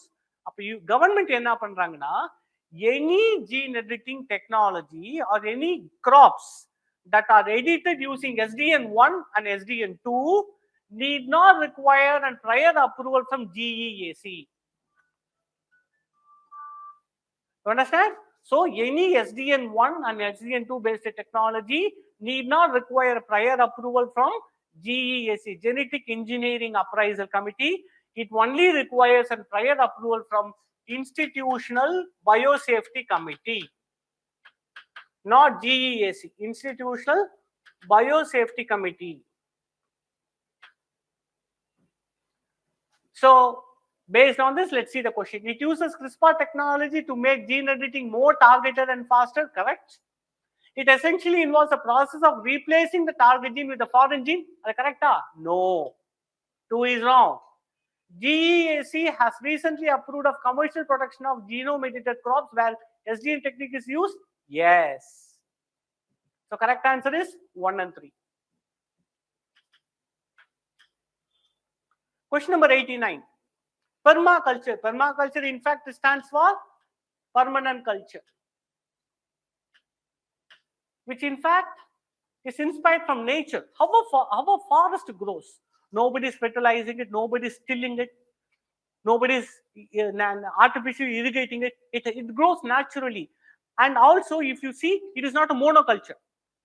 It grows with a mix of many plants and trees. There is also involvement of animals. Many animals live coherently in a forest. Now imagine that. அதை நாம ஒரு agriculture land கொண்டு வர்றது தான் permaculture. So permaculture is also a system of agriculture inspired directly from the nature. அப்ப அதுல என்னென்ன இருக்கணும் அப்படி பார்த்தோம்னா, it encourages practice of mixed farming. Mixed farming means it involves the co-production of plant and animals. Yes, that is true. It results in reduced soil erosion. Why? Because it uses mulching. And therefore, there is a reduced soil erosion, correct? It requires more water than chemical fertilizers. No, very wrong. Forest ke yara poi fertilizer podrangala kadiyadu. So permaculture does not use any chemical fertilizer at all. 3 is wrong, and therefore enga 3 varudho adellame wrong. The correct answer is 1 and 2 only. Question number 90. Which of the following statement is correct regarding buffering capacity of the soil? Buffer na enna na, which resists the change in pH. What is a buffer? Buffer is any solution that resists the change of pH. Let's take a buffer of pH 5. You add HCl, it will stay at pH 5. You add sodium hydroxide, it will stay at pH 5. So that is called as buffer. So the buffering capacity of a soil na enna, it is a capacity of the soil to resist any change in its hydrogen ion concentration, pH.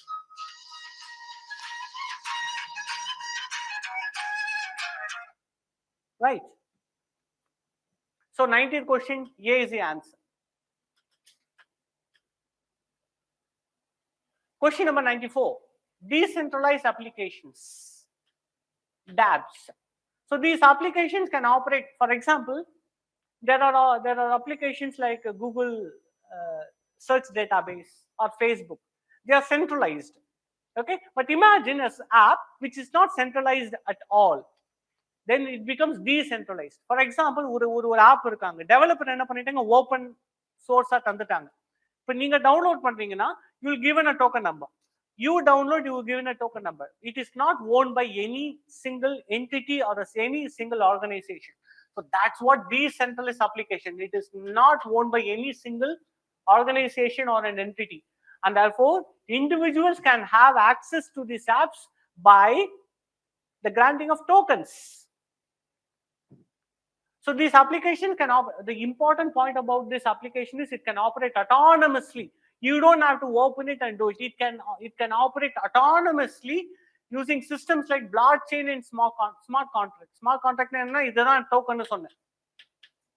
This is what I called it as a token. Yes, correct. Facebook and Wikipedia are not dark. They are centralized systems. Facebook is operated by its own servers. So that is wrong. The answer is one only. Question number 95. The statements with reference to quantum key distribution. Quantum key distribution is actually a quantum principle based on quantum entanglement.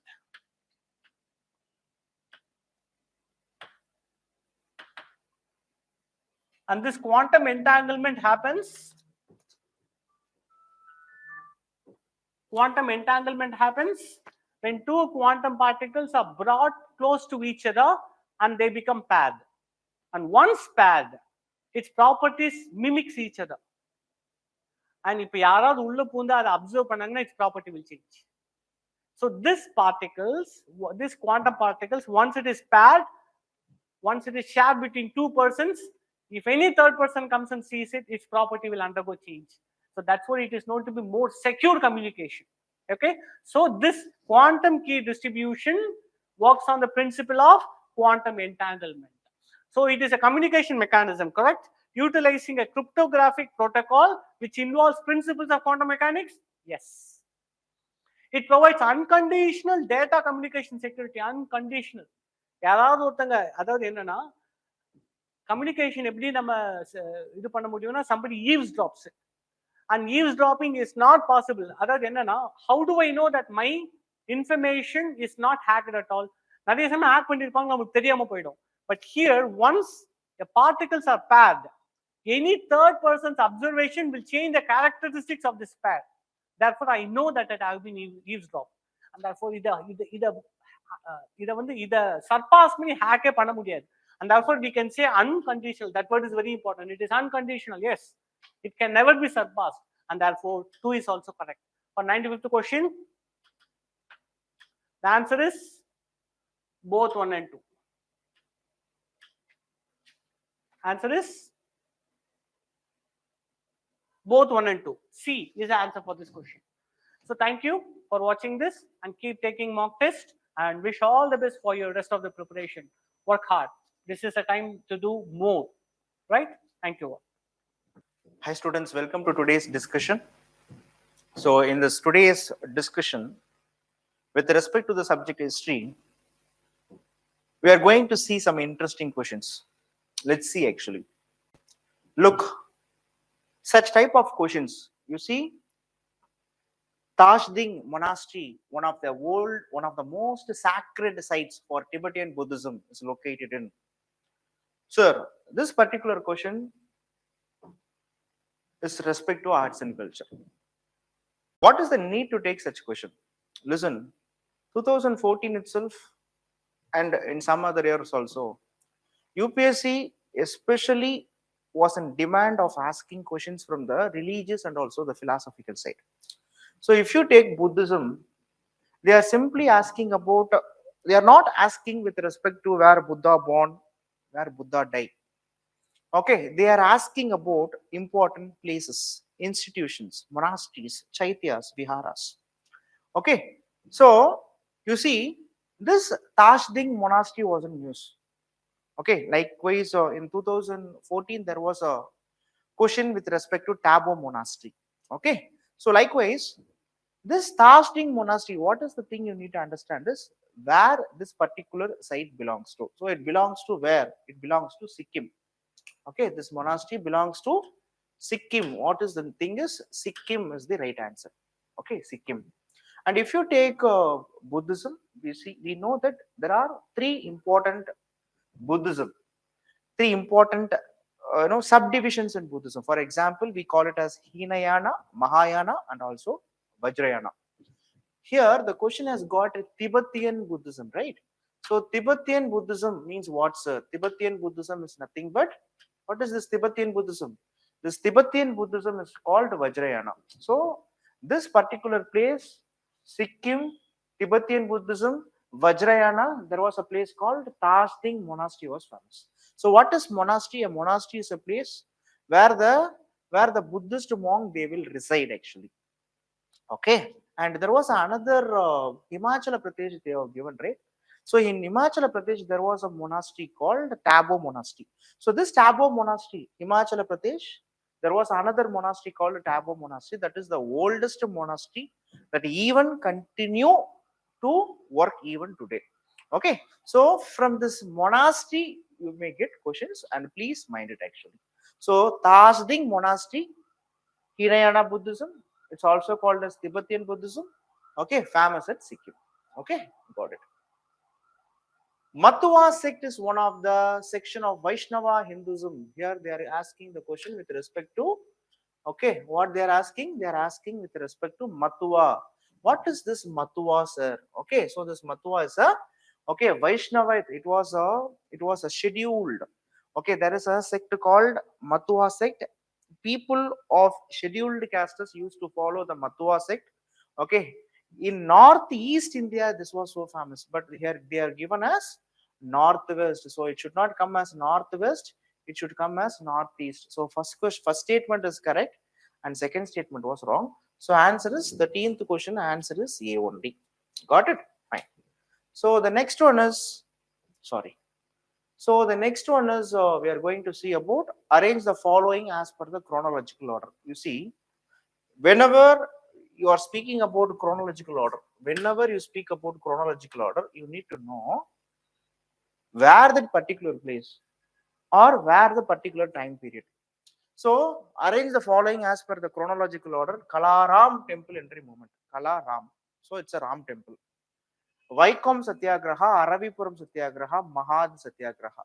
Okay, they are asking these all the thing associates with, okay, socio-religious reforms and also the events in modern Indian history.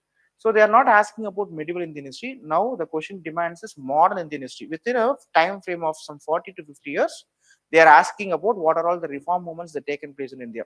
So first you see, so you can try for elimination actually.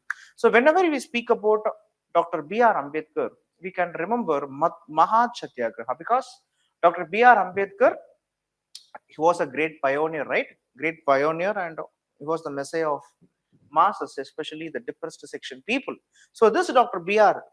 Ambedkar in his life, political life, first time, okay, in the year of 1927, Dr. B.R. Ambedkar, in the year of 1927, he started with Satyagraha, this Mahad. Okay, this Mahad Satyagraha he started. In the year of 1930, he started Kalaram. Okay, Kalaram. Okay, so that is how it has to come actually. Okay, you see how they have given. You see, Kalaram temple entry movement, Vaikom Satyagraha. Vaikom Satyagraha, it was happened in 1924. Okay, Mahad Satyagraha, it was happened in 1927. Kalaram temple entry movement, it was done by Dr. B.R. Ambedkar in 1930. So the oldest Satyagraha was Aravipuram movement or Aravipuram Satyagraha. Okay, there was a great leader like Swami Narayana Guru from Kerala. You possibly know who is Narayana Guru. Narayana Guru was a greatest intellectual, a sadhu from Kerala, remembered for his association with the Irava caste community of Kerala. Okay, he was the one who started. Okay, he was the one who founded the Aravipuram movement also.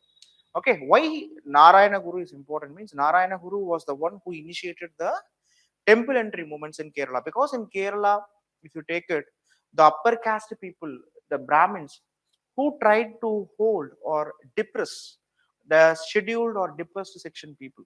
So they were all the subaltern people, right? So these subaltern peoples are not allowed to enter into the temple premises. Okay, even near the temple areas actually. Okay, so Narayana Guru was the one who first stood against all these odds, and he started a movement called Aravipuram movement in 1888 itself. So this is the first one. Aravipuram has to come. You should think like, yeah, Aravipuram, it's in Kerala, Narayana Guru. It's a first one. Next is Vaikom, next is Mahad, and last is Kalaram temple entry movement. Got it? Fine. George Joseph, a lawyer who served as the editor of the Motilal Nehru's The Independent. So the question itself having some, okay, some another interesting fact. Motilal Nehru's, okay, Motilal Nehru's editor was George Joseph. He was a lawyer. Motilal Nehru's journal was Independent, and Mahatma Gandhiji's Young India. So this particular George Joseph worked both, okay, Mahatma Gandhi and along with, okay, Motilal Nehru, and actively worked with C. Rajagopalachari and K. Kamaraj. So George Joseph was associated with which of the following events? So George Joseph associates with which of the following events? You see, so Gandhi, Kamaraj, Rajagopalachari. So he was a Congress wala. He was having a very long tenure of Congress. So Rowlatt Satyagraha, Home Rule Movement, Non-Cooperation, Vaikom. So non-cooperation, Rowlatt Satyagraha and all Gandhi. Okay, Home Rule Movement. We know Home Rule Movement. It's so famous, right, in India. And Vaikom Satyagraha also so famous. So George Joseph associates with all these following events. Okay, fine. Sapta Kotishvara temple was built by Kadamba rulers. The question is with respect to the Sapta Kotishvara. Shabda Kotishvara. Kotishvara. Ishvara. So it's a Shiva temple. Okay, it was built by Kadambas. Sorry, who are all these Kadambas? The Kadambas are the local rulers of Mysore region, Karnataka. Okay, who ruled in the 12th century. So the Kadambas are none other than the one who ruled in the Mysore region, Karnataka. So it was built during the 12th century in Karnataka. Okay, listen. The Kadamba rulers ruled in Karnataka, Mysore region. That is their hometown. But the question is with respect to Sapta Kotishvara temple. The temple was not at Karnataka. The temple was at Goa, Konkan region. So, first statement correct, second statement was wrong. And these are all just current affairs based festivals, current affairs based arts and culture questions. So, Siang Unning, the name itself says that it's not from Tamil Nadu or Kerala, maybe from northeast states, Arunachal Pradesh, correct. Artikal Pongala. So Telangana they have given Artikal Pongala. Pongala. Okay, famous. Pongala was famous in Kerala. So Artikal Pongala, Kerala. Okay. So second statement won't come. Sharhul was in Jharkhand, not in Odisha. Shanghai, Manipur. Shanghai famous for Shanghai deer, famous in Manipur. So okay, Shanghai, Manipur. So answer is so. It is two pairs are wrong, two pairs are correct. Okay, fine. The Golden Threshold was a collection of poems written by Sarojini Naidu. Sarojini Naidu, she was called the Lady Nightingale of India. Sarojini Naidu was called the Parrot of India. She was associated with Gandhi's civil disobedience and salt satyagraha. Okay, so Sarojini Naidu was a very potential woman of Indian national movement. So she wrote a collection of poem called, okay, so the Golden Threshold. While addressing the people in the recent Man Ki Baat, Prime Minister Narendra Modi said that India is a democratic society by nature, and democracy has been an integral part of our daily lives for centuries. Which of the following reflects the roots of democratic values in India? So they are asking you, what are all the, okay, democracy, we know what is democracy. Okay, it's a rule of the people, for the people, by the people. So, you see, they are given Uttaramerur inscriptions. Uttaramerur inscriptions belong to Cholas period, especially the imperial Cholas period. The Uttaramerur copper plate inscription gives an idea about how a village leader was elected. Okay, how a village leader was elected by Kudavolai Murai. So this Kudavolai Murai is nothing but it is the methodology how they will choose leaders in their villages. So it's a democratic institution of Chola's period. Yes. Okay. Anubhava Mantapa associates with recent Karnataka, 12th century. In Karnataka, Veera Shaivism was famous. Basavanna was famous. So this Basavanna was the one who stood against caste, injustice. So this Basavanna, he founded Anubhava Mantapa, where all the other religious peoples or various caste peoples, they can come and discuss. Okay, some positive discussions will be taking place. So that is what we call it as Anubhava Mantapa. Bhakti movement associates people from every section in the society. Okay, democracy is nothing but acceptance, universal acceptance. So here Bhakti movement accepts people from every sections of the society. Upper classes is also there, down classes also there, women is also there, shudras also there, okay, rulers also there, okay, kammakaras also there. So Bhakti movement and the Buddhist Sangha, Buddhist Sangha, it also accepts people from the every strata. So these all associates with the democratic roots of democratic values in India. So answer is D. What is this? Answer is D. Okay. Answer is D. Okay, fine. Next, the question is with respect to Cornwallis. Cornwallis was called the father of Indian civil service. The covenanted civil service in India, covenanted means upper civil service, okay, like collector, was created by Lord Cornwallis. Yes, correct. Lord Cornwallis was the Governor General when the French Revolution took place. Yes, of course. The French Revolution took place in 1789. By the time Lord Cornwallis, he was the Governor General of Bengal in India. 1786 to 1793 was the time period of Lord Cornwallis. So answer is both 1 and 2. So answer is C. Okay, next. Who among the following was not? The question is with respect to not. What they are asking? The question is with respect to not. They are asking about not. Who among the following? Okay, the question is with respect to not. Not the propounder of Bhakti cult. You see, all Rams is coming. Tulsidas, all Tukaram, Tulsidas, Ramdas, Kalidas. You may, on seeing this question, you may get confusion, but there is no need for confusion because Kalidas was a poet. He was not a Bhakti saint. Kalidas belonged to Gupta period. Kalidas was a poet. Okay, but remember Tukaram, he was a Maharashtra Bhakti saint. Tulsidas, Ramdas, they were all Bhakti saints. Tulsidas, who wrote Ramacharitra Manas in 15th century. Likewise, this Ramdas, he was the Guru Ramdas was the spiritual guru of Chhatrapati Shivaji. So they were all the Bhakti saints, but Tulsidas was not. Kalidas was not a Bhakti saint. Answer is Kalidas. Okay, ரொம்ப சிம்பிளுங்க இதெல்லாம். Consider the following statement with reference to the temple architecture. Latina, this I want to explain. The particular question is, okay, they are asking about what is this Latina. Listen. In temple architecture, if you take Hindu temple architecture, there are 3 types of shikara. What is shikara? Shikara in Tamil we call it as Vimanam. Okay, கர்ப்பகிரகத்துக்கு மேல இருக்கிறது தான் shikara.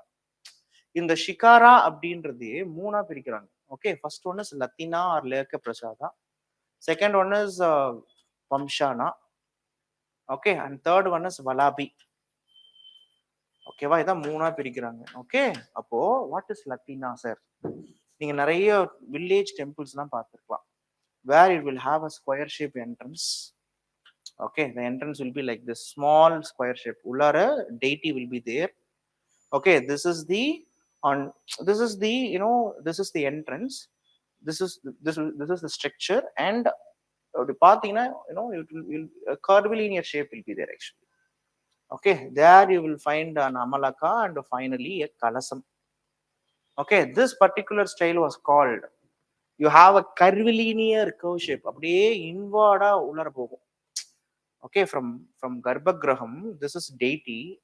A deity where it was hosted was called Garbhagraham.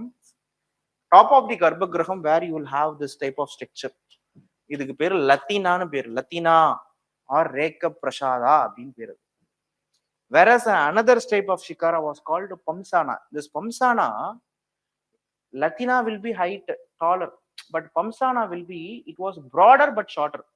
How, sir? Here you take this pamsana type, consider this is garbhagraham, okay, where on the top of the garbhagraham you can have this type of slabs, and finally you have a kalasam. Okay, such type of temples also you can see in North India but not in South. So this is what we call it as like a slab, like a Britannia biscuit, how it was placed, right? So like a slab it will be there actually. இந்த மாதிரி slabs இருக்கும். இதுக்கு பேர் என்ன அப்படின்னா, it is called, okay, it is called pamsana. First one is latina, second one is pamsana, third one is Vallabhi type of architecture. Vallabhi type of architecture you can see in our Chidambaram. Vallabhi means what, sir? It will be very big structure, okay, where you will have this structure and they will place this type of kalasam.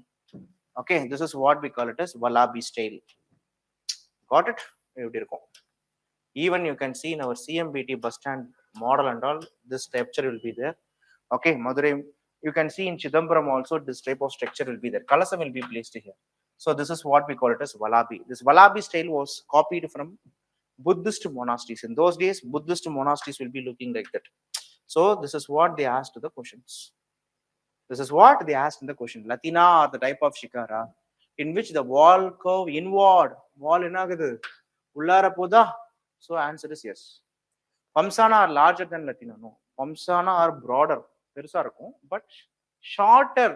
Okay, it was not larger, it was shorter than Latina buildings. So answer is what abdin pathina, it was A only. Pamsana are not. This is second statement is wrong. And next question is, consider the following statement with reference to one of the renowned Buddhist statue. The sculpture of Didarganj Ekshi is made up of red spotted sandstone. This is correct. If you study NCRT 11th standard book, chapter number 5, okay, you can see who is this Ekshi, Didarganj Ekshi. Okay, Samaram Visakuriya or pen mangai. Okay, this Ekshi is it's a type of, she is a type of a fly whisk. Ekshi worship started right from the period of Mauryans actually. Okay, so this Ekshi அப்படின்றவங்க red spotted sandstone la irukangala. Yes, Didarjang Ekshi was carved down during the era of Guptas. The concept of Ekshi, okay, came from the period of Mauryans, not from the period of Gupta. So you can go for the elimination. Answer is here also. The answer is okay. What they have asked here, they asked right, correct statement. So answer is A. With reference to the medieval Indian history, the term pikes refers to, pikes are none other than forced labor. Okay, this particular question taken from 7th standard NCRT. Assam pikes, forced labors. Okay, there is a difference between pikes and the Paika rebellion. Paika were all the people or the tribal group of Odisha. Okay, they were all Paikas, but this is pikes. Pikes are the forced labor in Assam. And next is the trinity of Carnatic music. Okay, if you're preparing for UPSC, study this particular topic. The trinity of Carnatic music refers to Annamacharya. Yes, Tyagaraja. Annamacharya was a Bhakti saint, but he was not associated with Carnatic music. Understand, he was a Bhakti saint. But Carnatic music, you know, the trinity, the Mupperum Moonru Per Abdini Arna, it's not Annamacharya. So Shyama Shastri, Tyagaraja, Saint Tyagaraja, and Muttu Swami Dikshidhar. So that has to come. So first statement wrong. Annamacharya won't come. He was a Bhakti saint, but his name was not associated with the Carnatic music. Okay, Pancha Ratna Kirtis was composed by Annamacharya. No, Pancha Ratna Kirtis was composed by Saint Tyagaraja. So answer is neither one nor two. Answer here is neither one nor two. And these are all current affairs related pairs. Okay, Lord Purakas in Madhya Pradesh. It was the place or town famous for tourism. Recently, Madhya Pradesh, this particular Lord Purakas was that place in Madhya Pradesh remembered for tourism. And Konoma village in Nagaland and also Barakama cemetery in Delhi. So these are all three pairs are all correct. So the reason, if you know, the reason why we give such type of question is, UPSC also will give like this. If you know very well, you attend. If you don't know, please don't touch the question. Okay. Toto tribes, these are all current affairs based.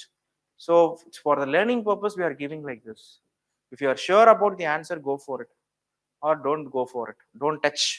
So Toto tribes belong to West Bengal. Yes. Toto tribes are matriarchal in nature. No, they were all patriarchal in nature.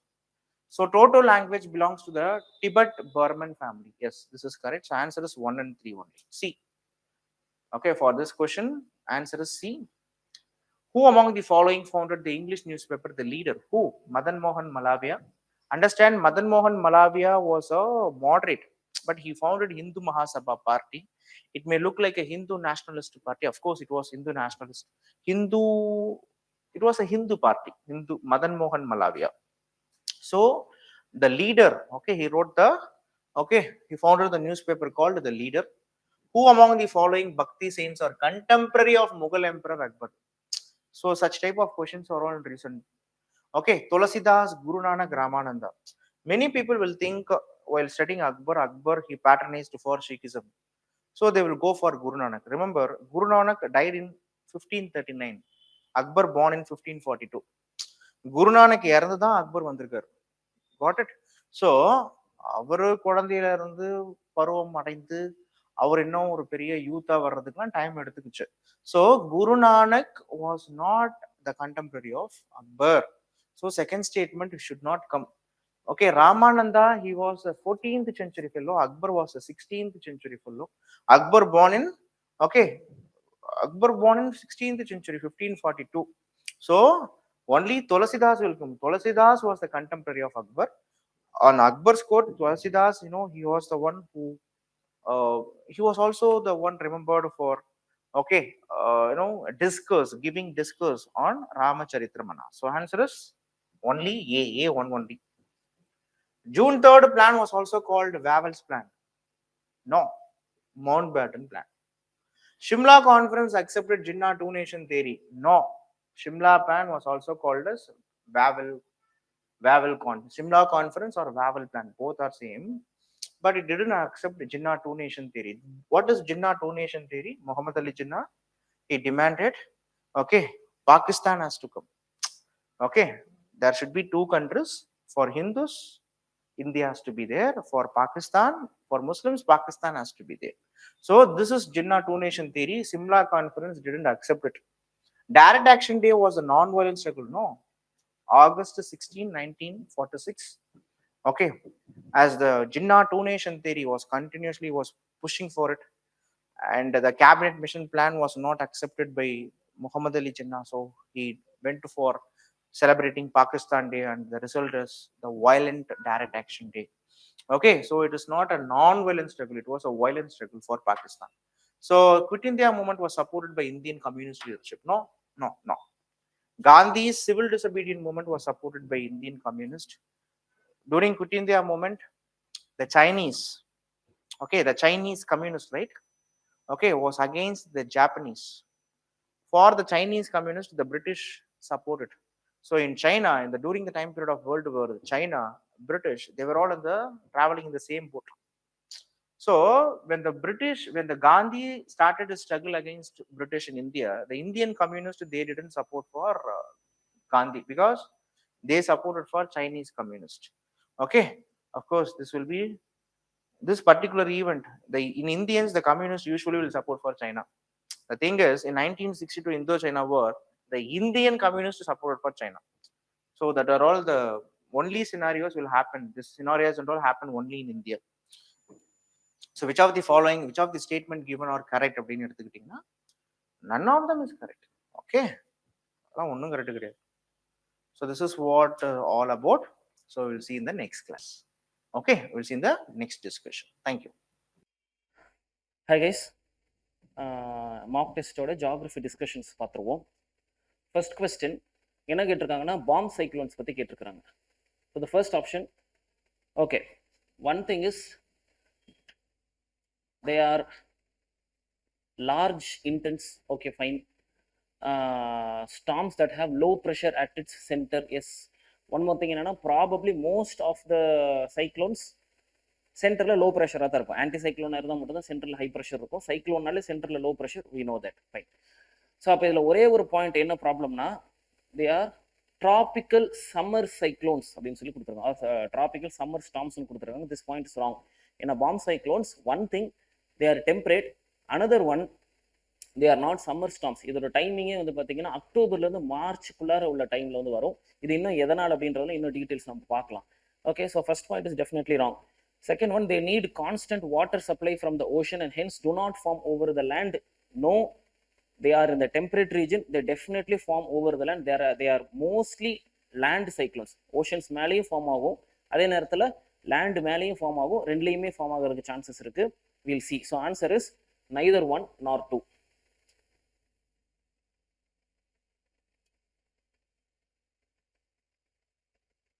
Okay, now we'll try to see the bombogenesis என்ன அப்படின்னு சொல்லி பார்க்கலாம். So genesis na we know something that is born. Genesis, ஜனனம், தமிழ்ல ஜனனம்னு சொல்லுவோம், ஹிந்தியில ஜன்னு சொல்லுவோம். ஜெனசிஸ்னால meaning வந்துட்டு something is born. So bomb cyclone is formed, அதான் bombogenesis அப்படின்னு சொல்லி சொல்றாங்க. அதுக்கு மீனிங் என்னன்னு சொல்லி பார்ப்போம். வெறும் 24 ஹவர்ஸ்ல 24 மில்லிபார் அளவுக்கு ப்ரெஷர் வந்து ஒரு இடத்துல பர்டிகுலரா ரெடியூஸ் ஆச்சுன்னு சொன்னா அந்த இடத்துல வந்து ஒரு எக்ஸ்ட்ரீம் சைக்ளோன் கிரியேட் ஆகும். ஏன் எக்ஸ்ட்ரீம் சைக்ளோன் அப்படின்னா, நம்ம சைக்ளோன்னாலே எப்படி நம்ம நார்மல் டிராபிக்கல் சைக்ளோன்ஸ் பார்த்துருப்போம் இல்லையா ஜியாகிரபியில. ஸோ விண்டு வந்துட்டு ஹை ப்ரெஷர்லேருந்து லோ ப்ரெஷரை நோக்கி ஒரு இடத்துக்கு ஃப்ளோ ஆகும். சென்டரில் லோ ப்ரெஷர் இருக்கும், சுற்றி எல்லா பக்கம் இருந்து ஹை ப்ரெஷர்லேருந்து விண்டு ஃப்ளோ ஆகும். அந்த விண்டு கொரியாலிஸ் எஃபெக்ட்னால டேர்ன் ஆகும்போது அது சைக்ளோனாக மாறும், ஸ்டாமாக மாறும்னு சொல்லி நம்மளுக்கு தெரியும். இங்கே எவ்வளவுக்கு எவ்வளோ வந்து அந்த டெம்பரேச்சர் டிஃபரன்ஸ் அதிகமாக இருக்கும் அந்த அளவுக்கு ப்ரெஷர் டிஃபரன்ஸ் அதிகமாக இருக்கும். எவ்வளோ ப்ரெஷர் டிஃபரன்ஸ் அதிகமோ அந்த அளவுக்கு விண்டோட ஸ்பீடு வந்துட்டு அதிகம். ஸோ இதை வந்துட்டு ஜியாகிரபியில் சம்டைம்ஸ் கிரேடியன்ட்னு சொல்லுவாங்க. The more the pressure gradient, the more the speed of the wind. அப்போ விண்டோட ஸ்பீட் அதிகமாக இருக்கும் போது சைக்ளோன் ரொம்ப டெவஸ்டேட்டிங்காக இருக்கும். ஸோ இங்கே என்ன ஆகுது, suddenly in a very short time 24 மில்லிபார்ஸ் அளவுக்கு ப்ரெஷர் குறைஞ்சிருது வித்தின் 24 ஹவர்ஸ்க்குள்ளாரன்னு சொன்னால் இது வந்து பாம் சைக்ளோன் அப்படின்னு சொல்லி சொல்கிறாங்க. ஓகே, ஸோ இந்த பாம் சைக்ளோன் பற்றி இப்போ ரீசெண்டாக கரண்ட் அஃபேர்ஸில் உள்ள சில நியூஸ் என்னன்னா, how much it is related to jet streams அப்படின்னு சொல்லி ஒரு ரிசர்ச் போயிட்டு இருக்கு. இது இன்னும் கூட வந்துட்டு ரிசர்ச்ல இருக்கிற ஒரு விஷயம். But as far as we know now it is related to jet streams also. நம்மளுக்கு நல்லாவே தெரியும் ஜெட் ஸ்ட்ரீம்ஸ் பத்தி படிக்கும் போது, ஜெட் ஸ்ட்ரீம்ஸ் வின்டர் டைம்ல சவுத் நோக்கி வரும். இன்னும் கரெக்டாக சொல்லணும்னா ஈக்குவேட்டர் நோக்கி வரும். If this is the normally jet stream somewhere around 70 degree லேட்டிடியூட்ல இருந்துட்டு இருக்கும். But during winter we know it will expand and it will move towards the equator. So அப்போ என்ன ஆகும், ஜெட் ஸ்ட்ரீம்ஸ் வந்து இந்த மாதிரி வந்து நல்ல கீழே ஒரு நியர்லி 40 டிகிரிஸ் வரைக்கும் கீழே இறங்கி வரும் அப்படின்னு நம்மளுக்கு தெரியும். So this is one thing. And more over second reason என்ன சொல்றாங்கன்னா, இதே இடத்துல இந்த இடத்துல நம்மளுக்கு ப்ரெஷர் பெல்ட் ஒன்று இருக்கும், சப்போலார் லோ ப்ரெஷர் பெல்ட் அப்படின்னு சொல்லிட்டு. ஸோ இங்கே என்ன நடந்துட்டு இருக்கும், இங்கே வந்து பார்த்தீங்கன்னா போலார் ஈஸ்டர்லிஸ் விண்டு வந்துட்டு இருக்கும், இந்த பக்கம் வெஸ்டர்லிஸ் விண்டு இப்படி போயிட்டு இருக்கும். ஸோ அப்போ இது ரொம்ப கோல்டு விண்ட், இங்கே இருக்கிற westerlies comparatively little bit warmer wind. So இந்த ரெண்டு விண்டுக்கு நடுவில் இருக்கிற பவுண்டரி தான் இந்த சப்போலார் லோ ப்ரெஷர் பெல்ட்னு நம்மளுக்கு தெரியும். ஸோ டியூ டு கிளைமேட் சேஞ்சோட எஃபெக்ட் எப்பவுமே வந்து பார்த்தீங்கன்னா எஃபெக்ட் வந்துட்டு போலார் ரீஜன்ல ரொம்ப எக்ஸஸாக இருக்குது, மற்ற இடங்களை விட போலார் ரீஜன்ல ரொம்ப எக்ஸஸாக இருக்குது. ஸோ அப்போ இங்கே இருக்கிற வார்ம் விண்ட் வந்துட்டு பார்த்தீங்கன்னா லைட்டாக கொஞ்சம் எக்ஸ்ட்ரா வார்ம் ஆகும், ஆனால் இந்த கோல்டு விண்ட் ரொம்பவே வார்ம் ஆயிரும். So difference is more. So cold wind extra ரொம்பவே வந்துட்டு வார்ம் ஆயிரும், இந்த வார்ம் விண்ட் இன்னும் கொஞ்சம் எக்ஸ்ட்ரா வார்ம் ஆகும். எதனாலனா குளோபல் வார்மிங்னால. ஸோ அப்போ என்ன ஆயிருது, இந்த கோல்டு விண்டுக்கும் இந்த வார்ம் விண்டுக்கும் உள்ள டெம்பரேச்சர் டிஃபரன்ஸ் கொஞ்சம் குறைஞ்சிருது. அப்படி குறையறனால இந்த நடுவில் இருக்கிற பவுண்டரி வீக் ஆயிரும். when the boundary becomes weaker, this cold wind enters into the southern hemisphere. So இன்னும் கொஞ்சம் சவுத் நோக்கி இந்த கோல்டு விண்ட் உள்ள பெனட்ரேட் ஆகி வரும். இதுவும் வந்துட்டு வார்ம் சைக்ளோன் உருவாக்குறதுக்கு ஒரு முக்கியமான காரணம். இதனால தான் வார்ம் சைக்ளோன் இருக்கும்போது நார்மல் ரெயின்ஃபால், ஸ்னோஃபால், பிளிசர்ட்ஸ், அதாவது ரொம்ப ஹார்ஷ் கோல்டு விண்ட்ஸ், இந்த மாதிரி விஷயம் ரொம்ப அதிகமாக இருக்கிறது காரணம் இந்த போலார் ரீஜனில் அடிச்சுட்டு இருக்கிற இந்த போலார் ஈஸ்டர்லிஸ் விண்ட் வந்துட்டு இன்னும் சவுத் நோக்கி கீழே இறங்கி வரும். இறங்கி வந்தால் என்ன ஆகும், இந்த ரீஜனில் இருக்கிற யூரோப், யூஎஸ்ஏ இந்த மாதிரி ரீஜன்ஸில் வந்து ரீச் ஆகும். ஸோ அதனால தான் யூஎஸ்ஏ மாதிரி இடங்கள்ல இந்த லாஸ்ட் வின்டர் நம்ம பார்த்தோம் எக்ஸ்ட்ரீம் சைக்ளோன்ஸ், எக்ஸ்ட்ரீம் ஸ்னோஃபால்லாம் இருந்ததுன்னு பார்த்துருந்தோம். ஸோ நெக்ஸ்ட் வந்துட்டு ஜெட் ஸ்ட்ரீம்ஸ் இதோட ரிலேஷன் எப்படி இருக்குன்னு பார்ப்போம். இப்போ ஜெட் ஸ்ட்ரீம்ஸ் இப்படி கீழே இறங்கி வரும்போது பாருங்க, ஸோ இந்த விண்டை வந்து நம்ம ராஸ்பி விண்ட்ஸ்ன்னு கூட சொல்லுவோம், Rossby waves, yeah Rossby winds or Rossby waves. So இந்த ராஸ்பி வேவ்ஸ் எப்படி இருக்கும், இந்த மாதிரி இருக்கும். ஸோ இதில் நம்ம நோட் பண்ண வேண்டிய ஒரு விஷயம் என்னன்னா, the wind is moving like this. நம்மளுக்கு தெரியும் ஜெட் ஸ்ட்ரீம்ஸ் வந்து வெஸ்ட் டு ஈஸ்ட் இப்படி மூவ் ஆகி போகும்னு தெரியும். ஸோ இப்படி மூவ் ஆகும்போது பாருங்க இந்த இடத்துல, so it moves like this, it comes in, it rolls inwards, இன்வர்டா கன்வெர்ஜ் ஆகுது. அதனால ஒரு ஜெட் ஸ்ட்ரீமோட இன்னர் சைடில் லோ ப்ரெஷர் ஃபார்ம் ஆயிடும். ஒரு ஜெட் ஸ்ட்ரீமோட அவுட்டர் சைடில் மோஸ்ட்லி எப்பவுமே இருக்கு எப்படி இருக்குன்னா ஹை ப்ரெஷராக இருக்கும். ஒரு ஜெட் ஸ்ட்ரீமோட இன்னர் சைடில் லோ ப்ரெஷர் ஃபார்ம் ஆகும். இதுவே ஒரு சைக்ளோன் மாதிரி ஆக்ட் ஆகும். சிம்பிளி இந்த inner side of the jet ஸ்ட்ரீமே வந்து பார்த்தீங்கன்னா ஒரு சைக்ளோன் மாதிரி ஆக்ட் ஆகும். இது என்ன பண்ணும்னா வெளியில இருந்து விண்டை ஃபுல்லாக அட்ராக்ட் பண்ணும். இப்படி அட்ராக்ட் பண்ணும்போது கிரவுண்ட்ல இருக்கிற விண்ட், ஏன்னா ஜெட் ஸ்ட்ரீம்ஸ் ஹை ஆல்டிடியூட் விண்டுன்னு தெரியும் நம்மளுக்கு, கிரவுண்ட்ல இருக்கிற விண்டு வந்துட்டு ஈஸியாக மேல் நோக்கி புஷ் ஆக ஆரம்பிச்சிடும். மேல் நோக்கி எழும்புறதுனால அந்த இடத்துல ஒரு லோ ப்ரெஷர் கிரியேட் ஆகி இது எக்ஸ்ட்ரீம் சைக்ளோனா மாறுது. So for bomb cyclone to form there are various reasons apart from what is given in this question. நம்ம இன்னும் கொஞ்சம் டீடைலாவே பார்த்துட்டோம். there are various reasons. One is jet streams moving southwards. One thing that is it happens during winter, we know. அதனால தான் பார்த்தீங்கன்னா இந்த bomb cyclone வந்துட்டு winter டைம்ல உருவாகுது. இன்னொன்று ஜெட் ஸ்ட்ரீம்ஸ் லேண்ட் மேலேயும் இருக்கலாம், வாட்டர் மேலே, எல்லா இடத்துலையுமே இருக்கும். அதனால வந்து பார்த்தீங்கன்னா இந்த சைக்ளோன் எங்கிருந்து வேணாலும் உருவாகலாம். One thing. Another one, main reason, now recently the main reason what is said to be a reason for this bomb cyclone is in the subpolar low pressure belt. இது வந்துட்டு வீக் ஆகுறது. ஏன் weak ஆகுது? Because of global warming. So இப்போ இந்த cold விண்டோட temperature, இந்த warm விண்டோட டெம்பரேச்சர் ரொம்ப டிராஸ்டிக் டிஃபரன்ஸ் இருக்கும்போது தான் டென்சிட்டி டிஃபரன்ஸ்னால நடுவில் ஒரு பவுண்டரி மாதிரி ஃபார்ம் ஆகுது. இந்த பவுண்டரி எப்போ வீக் ஆகுதோ இந்த கோல்டு விண்ட் இன்னும் கீழே வந்துடும். அதனால இந்த கோல்டு விண்ட் கீழே வர்றது சைக்ளோனா மாறதுக்கு நிறைய சான்சஸ் இருக்கு. அது ஏன்னா அந்த கோல்டு விண்ட் கீழே வரும்போது ப்ரெஷர் டிஃபரன்ஸ் வந்துட்டு 24 மில்லி/ஹவர்ஸ் அளவுக்கு வந்துட்டு ரொம்ப டிராஸ்டிக்கா கீழே இறங்கலாம். அப்படி இறங்கும் போது இது சைக்ளோனா மாறலாம். So this is all about bomb cyclone. So next question பார்ப்போம். Okay, consider the following statements regarding big bang explosion. Okay, so first one, stars and galaxies produced as a result of the explosion majorly composed of hydrogen and helium atoms. Yes, we know.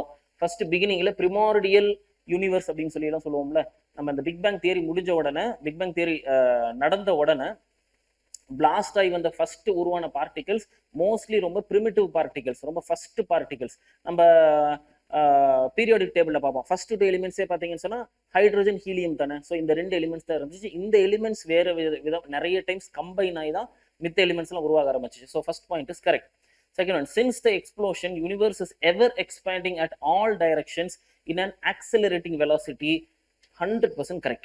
So அந்த நம்ம இப்பெல்லாம் என்ன சொல்றோம்னு சொன்னா, big bang theory பத்தி அந்த மொத்த universe வந்துட்டு ஒரு எலக்ட்ரான் சைஸ்ல இருந்துச்சு, அதுல இருந்து பிளாஸ்ட் ஆக ஆரம்பிச்சு அந்த பிளாஸ்ட் ஃபோர்ஸ்னால எக்ஸ்பேண்ட் ஆகி வெளியே போயிட்டே இருக்குன்னு சொல்றோம். ஸோ இந்த தியரி பத்தி முதல்ல சொன்னது எப்பன்னு பார்த்தீங்கன்னா 1921 சொல்லிட்டாங்க இந்த தியரி பத்தி. But later there was a theory or there was a conception. எப்படின்னு சொல்லி பார்த்தீங்கன்னா, இப்போ இந்த பார்ட்ஸ் எல்லாம் வெடிச்சிருச்சு, மொத்த யூனிவர்ஸ் எக்ஸ்பேண்ட் ஆகி போயிட்டு இருக்குது. ஒவ்வொரு பார்ட்டும் வந்து பார்த்தீங்கன்னு சொன்னீங்கன்னா they are like billions of kilograms weight, so mass. So அந்த அளவுக்கு இருக்கும்போது ஒவ்வொன்றுக்கும் கிராவிட்டி இருக்குது. For example sun attracts earth, இந்த மாதிரி மொத்த கேலக்சியே வந்து பார்த்தீங்கன்னா அட்ராக்ட் ஆகிட்டு இருக்கு. ஸோ ஒவ்வொரு பார்ட்டிகள் இன்னொரு பார்ட்டிகள் அட்ராக்ட் பண்ணும். ஸோ எப்போ இந்த ஃபோர்ஸ் வந்துட்டு இந்த எக்ஸ்பேண்டிங் ஃபோர்ஸ், இந்த எக்ஸ்ப்ளோஷன் ஃபோர்ஸை வந்து நல்லிஃபை பண்ணுதோ, அப்போ இந்த யூனிவர்ஸ் எக்ஸ்பேண்ட் ஆகுது நின்றுடும். மேபி அதுக்கப்புறம் என்ன ஆகும்னு சொல்லி ஒரு தியரி இருந்துச்சுன்னு சொன்னா, all the particles of the universe will again come back together because gravity is pulling each other. எல்லாம் ஒன்னா வந்து மறுபடியும் எல்லாமே கம்பைன் ஆயிரும் அப்படின்னு கூட ஒரு தியரி இருந்துச்சு. ஆனா but now the theory is a little bit different. இப்போ உள்ள ஃபைண்டிங்ஸ் பார்த்தீங்கன்னா வேற மாதிரி இருக்கு. ஏன்னா ஒவ்வொரு நிமிஷமும் பார்த்தீங்கன்னா இந்த எக்ஸ்பேன்ஷன் இஸ் ஆக்சலரேட்டிங். ஸ்பீடு குறையும்னு எதிர்பார்க்கப்பட்டது, ஸ்பீடு குறையல, ஆனால் ஸ்பீடு வந்துட்டு ஆக்சலரேட்டா இன்க்ரீஸ் ஆகிட்டு போயிட்டே இருக்கு. அப்போ normally so many particles are there in the universe, each one should attract each other due to gravity. இதுதான் நேச்சுரலா நடந்திருக்கணும். But what is happening, they are not attracting but otherwise they are accelerating in expansion. so அப்ப இது ஏன் நடக்குது அப்படின்னு சொல்லி பார்த்தோம்போது, so far now what is the theory that we have is the reason for this expansion, some force should be acting, right? எந்த ஃபோர்ஸுமே இல்லாம கிராவிட்டியை எதிர்த்து இந்த பார்ட்டிகல்ஸ் எல்லாம் வெளியே போயிட்டு இருக்குன்னு சொன்னா, அப்ப some force should be pushing all this particles away. அது என்ன ஃபோர்ஸ்னு சொன்னா டார்க் எனர்ஜி அப்படின்னு இப்போதைக்கு தியரிடைஸ் பண்ணியிருக்காங்க. we don't have any like practical proof, we have not seen dark energy or anything. நம்மளுக்கு தெரிஞ்ச total universe, all the billions of galaxies that we know, all the stars எல்லாம் சேர்த்து நம்மளுக்கு இருக்கிறது பார்த்தீங்கன்னா ஜஸ்ட் ஒரு 4% of the universe. we know only 4%. the rest is two things, little bit of nearly 40% of dark matter and the rest is completely nearly 68% of dark energy. we don't know what is dark matter, we don't know what is dark energy. இது வேறு தியரடைஸ் பண்ணியிருக்கோம். ஆனால் இந்த dark energy ஏன் அப்படி பேர் வச்சிருக்கோம்னா some energy is pushing all this particles away. அந்த எனர்ஜி நம்மளுக்கு என்னன்னு தெரியாதனால டார்க் எனர்ஜி ஞாபகம் வச்சிருக்கோம். So here the answer is both 1 and 2.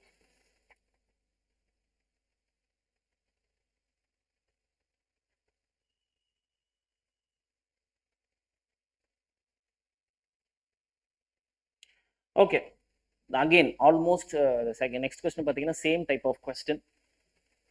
Origin of universe origin ஆனதுக்கப்புறம் என்னெல்லாம் நடந்துட்டு வந்துச்சுன்னு.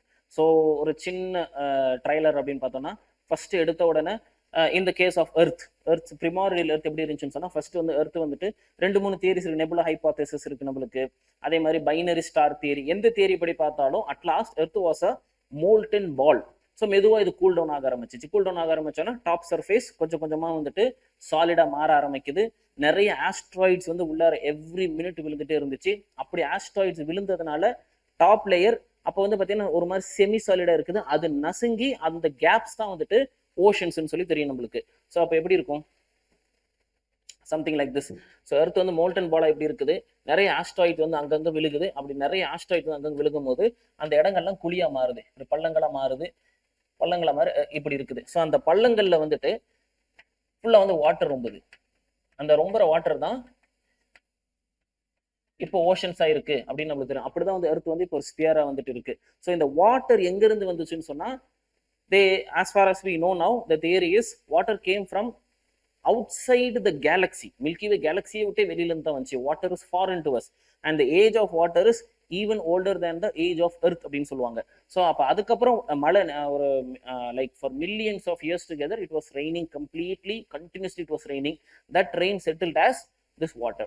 So in this water somewhere around 3.5 billion years ago earth உருவானது we know 4.5 billion years ago and somewhere around 3.5 billion years ago or something like that. அந்த டைம்ல தான் first life வந்துட்டு உருவாச்சு. அதுவும் எங்க வாட்டருக்குள்ளார ஃபர்ஸ்ட் லைஃப் யூனிசெல்லுலர் ஆர்கானிசம்ஸ் உருவாக ஆரம்பிச்சது.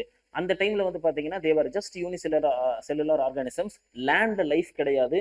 And these animals had no way of creating food on their own. Some nothing called photosynthesis was happening.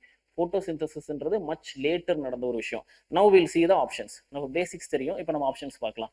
So இதுல இன்னும் ஒரு விஷயம் என்னன்னு சொல்லி பார்த்தீங்கன்னா, நம்ம சொன்னோம் இல்லையா, நிறைய ஆஸ்ட்ராய்ட்ஸ் வந்து எர்த்ல விழுந்துச்சு, அந்த பள்ளங்கள் தான் வந்துட்டு ஓஷன்ஸா மாறுச்சுன்னு சொல்லிட்டு. இந்த ஆஸ்ட்ராய்ட்ஸ் எல்லாம் உள்ள வந்து விழுந்ததுக்கு காரணமே earth did not have an atmosphere. இப்போ ஏன் ஆஸ்ட்ராய்ட்ஸ் விழுகிறது இல்லைன்னா, ஒரு ஆஸ்ட்ராய்டு உள்ள வருதுன்னா அட்மாஸ்பியர்ல இருக்கிற கேஸஸோடைய ஃப்ரிக்ஷன்னால அந்த ஆஸ்ட்ராய்டு வந்து வர வழியிலே எரிஞ்சிடும். அப்படியே எரிஞ்சு பவுடரா சாண்டா போயிடும்.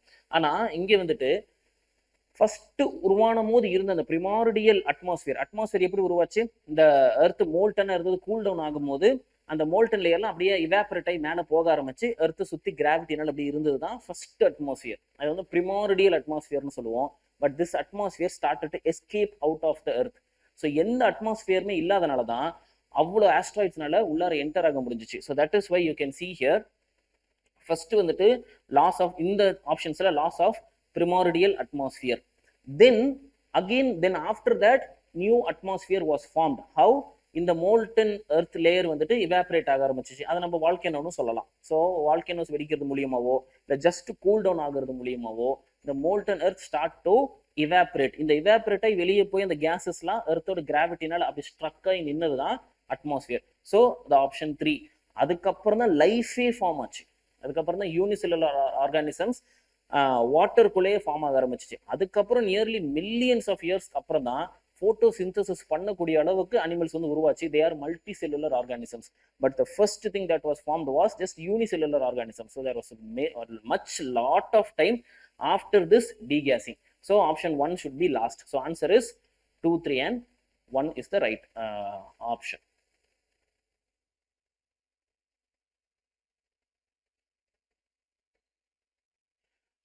So rivers Krishna, Kaveri, Godavari, Penganga. Right option is 2, 1, 3, 4. So நம்ம எப்படி பார்ப்போம்?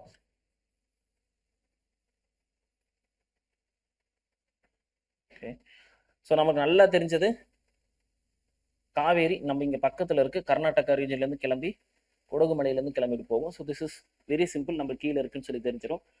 சவுத் இந்தியன் ரிவர்ஸில் ஃபஸ்ட்டு நம்ம சென்ட்ரல் இருக்கிறது நர்மதா, அமர்கண்டக் பிளாட்டூலேருந்து கிளம்பி வர நர்மதா. இங்கே வந்துட்டு ராஜ்மஹால் ஹில்ஸ்லேருந்து கிளம்பி தப்பி. ஸோ இதுக்கப்புறம் தான் நம்மள சவுத் இந்தியன் ரிவர்ஸ் ஆரம்பிக்குது. First river we know Godavari.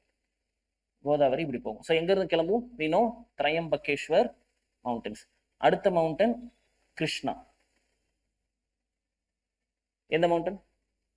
Mahabaleshwar. So Trimbakeshwar then Mahabaleshwar. So இந்த ரெண்டு ரிவர்ஸ். ஸோ இதில் இப்போ பெண்கங்கா எங்கே வரும்னா, we know anything that has a name like Ganga, அந்த மாதிரி நேம்ஸ் வந்துட்டாலே மோஸ்ட்லி அது கோதாவரியா ரிலேட்டடாக தான் இருக்கும்னு சொல்லி நம்ம ஜியாகிரபி கிளாஸ்ல க்ளூஸ் கொடுத்துருந்தோம் உங்களுக்கு. ஸோ இங்கே வைன் கங்கா, பெண் கங்கா, இந்த மாதிரி நிறைய நேம்ஸ். ஸோ பெண் கங்கா வந்து பார்த்தீங்கன்னா கோதாவரியோட ஒரு ட்ரிபியூட்டரி இங்கே இருக்குது. So that is why Kaveri, then Krishna, then Godavari, then you have Penganga. This is the order. So answer is 2, 1, 3, 4. So உங்க explanation pageல pictures இருக்கும், அதை அப்படியே பாருங்க. Okay, next one, another current affair question. Consider the following statements regarding International Energy Agency. So it hosts the Secretariat for Under 2 Coalition. Actually no, Under 2 Coalition it is not hosted by International Energy Agency. Second one, it realizes global methane tracker. So this is a report. So actually methane குறைச்சோம்னு சொன்னாலே நிறைய global warming குறைக்கலாம்னு சொல்லி who believes in International Energy Agency, they believe. So they also give a report for that global methane tracker. So இது எப்படின்னா ஒவ்வொரு கண்ட்ரியும் எவ்வளவு வந்து மீத்தேனை release பண்றாங்க, எவ்வளவு மீத்தேனை வந்துட்டு ரீகேப்சர் பண்றாங்க, இந்த மாதிரி எல்லாத்தையும் சேர்த்து குளோபல் மீத்தேன் ட்ராக்கர் ரிலீஸ் பண்றாங்க. So answer is 2 only.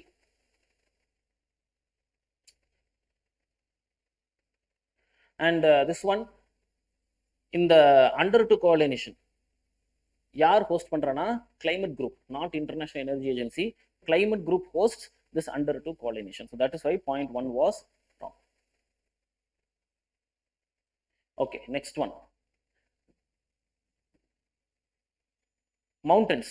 So they are asking to arrange the Central Indian mountains. So we'll see one by one. Okay. Now in the same diagram use பண்ணிக்கலாம். So what do we know? நர்மதாக்கும் தப்திக்கும் நடுவுல போறது சத்புரா அப்படின்னு நம்மளுக்கு தெரியும். Okay, so இதுக்கு நம்ம கிளாஸஸ்ல already clue கொடுத்துருந்தோம். those who have not seen that class, so இதுக்கு ஒரு சின்ன க்ளூ மாதிரி வச்சுக்கலாம். எப்படின்னா நர்மதா போயிட்டு இருக்கு, தப்தி போயிட்டு இருக்கு, ரெண்டு பக்கம் ரெண்டு போது, நடுவில் கேப் இருந்தால் நம்ம என்ன சொல்லுவோம்? இந்த பக்கம் ஒரு செவரு, இந்த பக்கம் ஒரு செவரு, நடுவில் இருக்க கேப்பை சந்துன்னு சொல்லலாமா? ஸோ சந்துக்குள்ள பூந்து போறது சந்துபுரா அப்படின்னு சொல்லி I remember. This is how I remember for my exams. அதான் உங்களுக்கு அந்த க்ளூ சொல்றேன். So this is Satpura. So Satpura இருந்தா பக்கத்துல ஒரு சின்ன மவுண்டன் இந்த இடத்துல இருக்கும், லைட்டா சின்னதா இருக்கும், அது சத்மலா. ஸோ சத்புரா இருந்தா we have Satmala. But problem is, see already we are reaching somewhere near Maharashtra. குஜராத்துக்கு கீழே மகாராஷ்டிரால இருக்கிறோம். பட் மகாராஷ்டிரால ரொம்ப ஃபேமஸ் அஜந்தா மவுண்டன்ஸ். இது இந்த சின்ன கேப்ல இங்க இருக்கும்.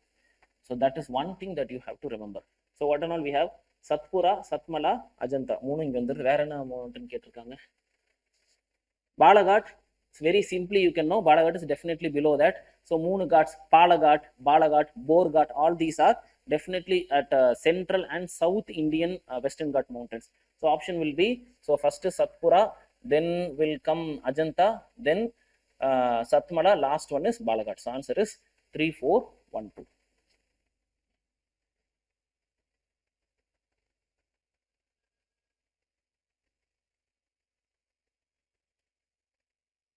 So arrange the following islands from north to south.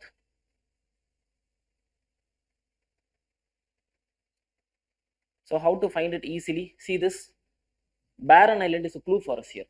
ஏன்னா barren island நம்மளுக்கு தெரியும், only active volcano and it is in Andaman. So அப்போ நம்மளுக்கு நல்லா தெரியும். அப்போ கண்டிப்பா இந்த லிட்டில் அந்தமான் அதுக்கு முன்னாடி தான் barren island வரணும். இது ஒரு க்ளூ நம்மளுக்கு. 4க்கு முன்னாடி தான் 1 வரணுன்றது ஒரு சின்ன க்ளூ மாதிரி வச்சுக்கலாம். பட் ப்ராப்ளம் எல்லாமே 4க்கு 1 முன்னாடி தான் இருக்கு. Okay,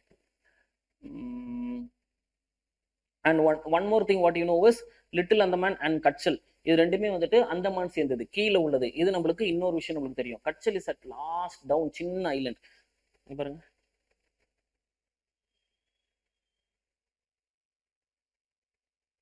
Kachchal is here. கச்சலுக்கு கீழே இருக்கிறது ஒன்னே ஒன்று தான் great Nicobar and little Nicobar. Okay, so from this you can easily find out. So top one is Norkandam Island, then after that Barren Islands, then Little Andaman, and last one is Kachal. ஏன்னா கச்சலுக்கு அப்புறம் நமக்கு ரெண்டே ரெண்டு இருக்கு. என்னது? You have only, sorry, Great Nicobar. The last one is Great Nicobar and Little Nicobar. அதை தவிர எதுவுமே கச்சலுக்கு கீழே இல்லை. So from that you can come to an order. Answer is 2143. Okay.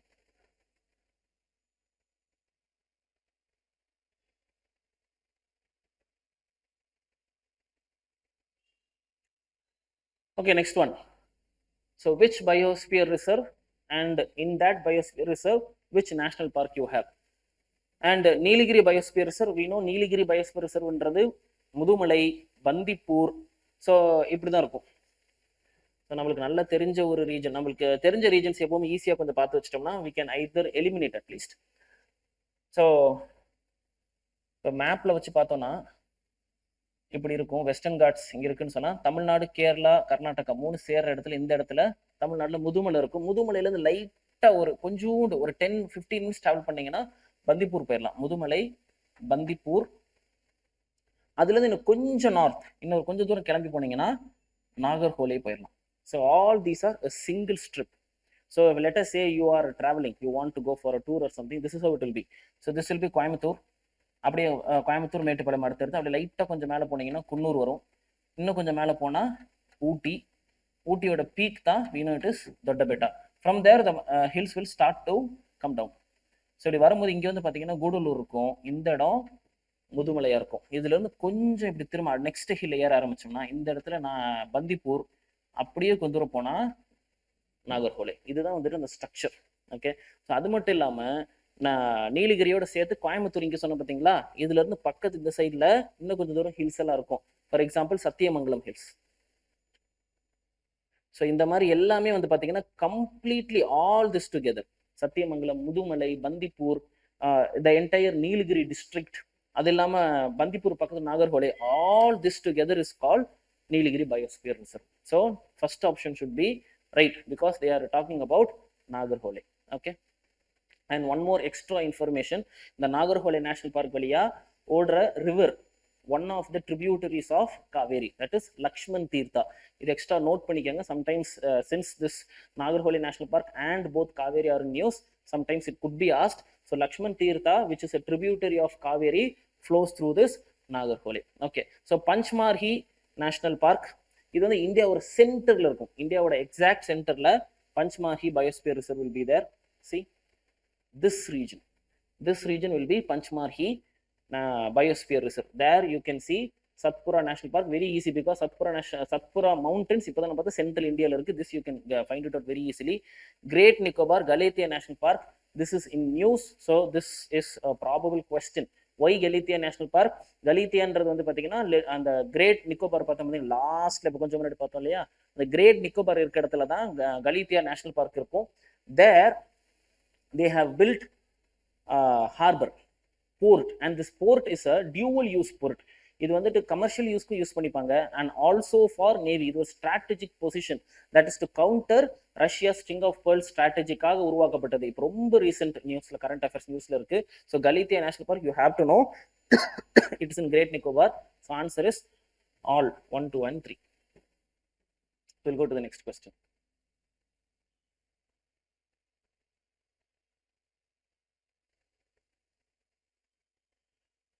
Okay, regarding ages of the rocks.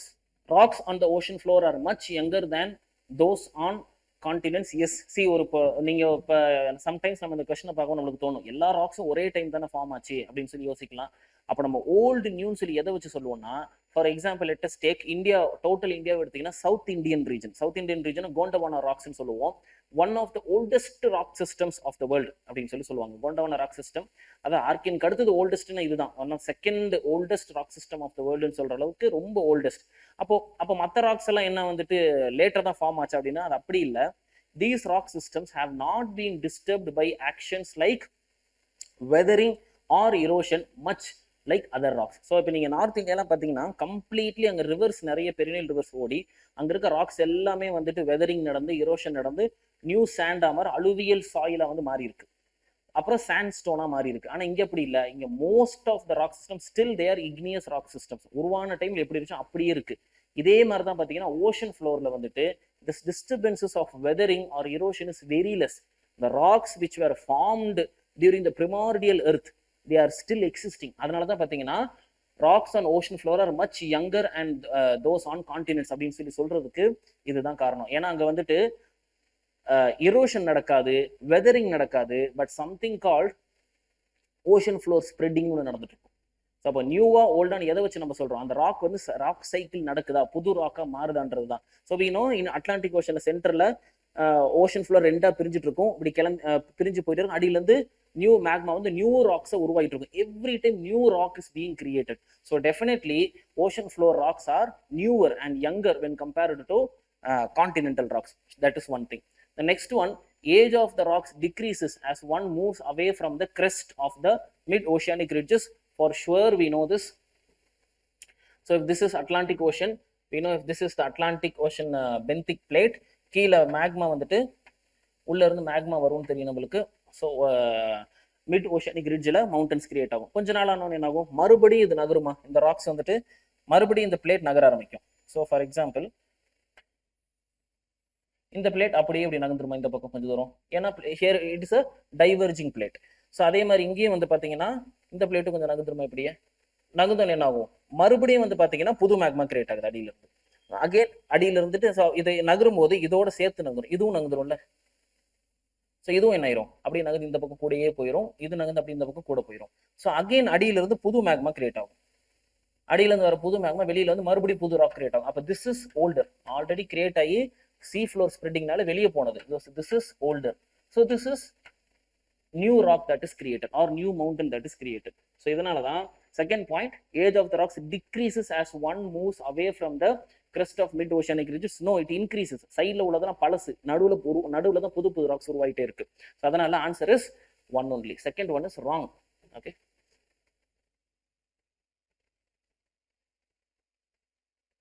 Okay, which among the following currents may be driven by northeast trade winds? Like easiest question சொல்லி இருந்திருக்கும் உங்களுக்கு probably. So இருந்தாலும் ஒரு சின்ன explanation பார்த்துக்கலாம். So what do we know?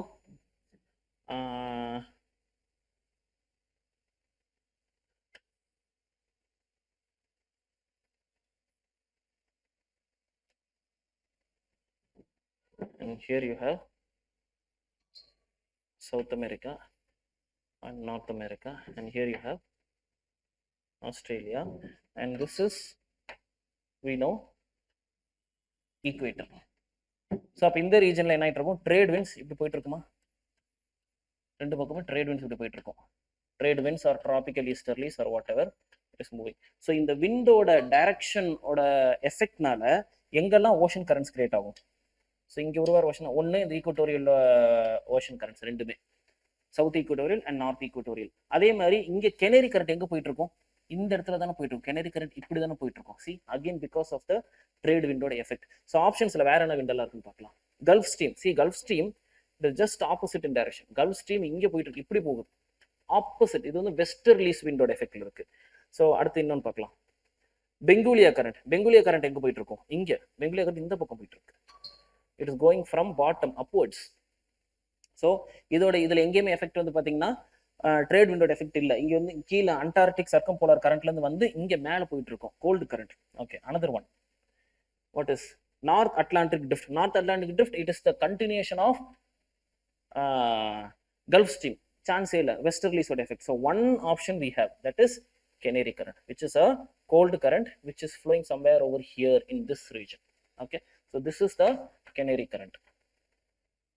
Okay, so that is the answer.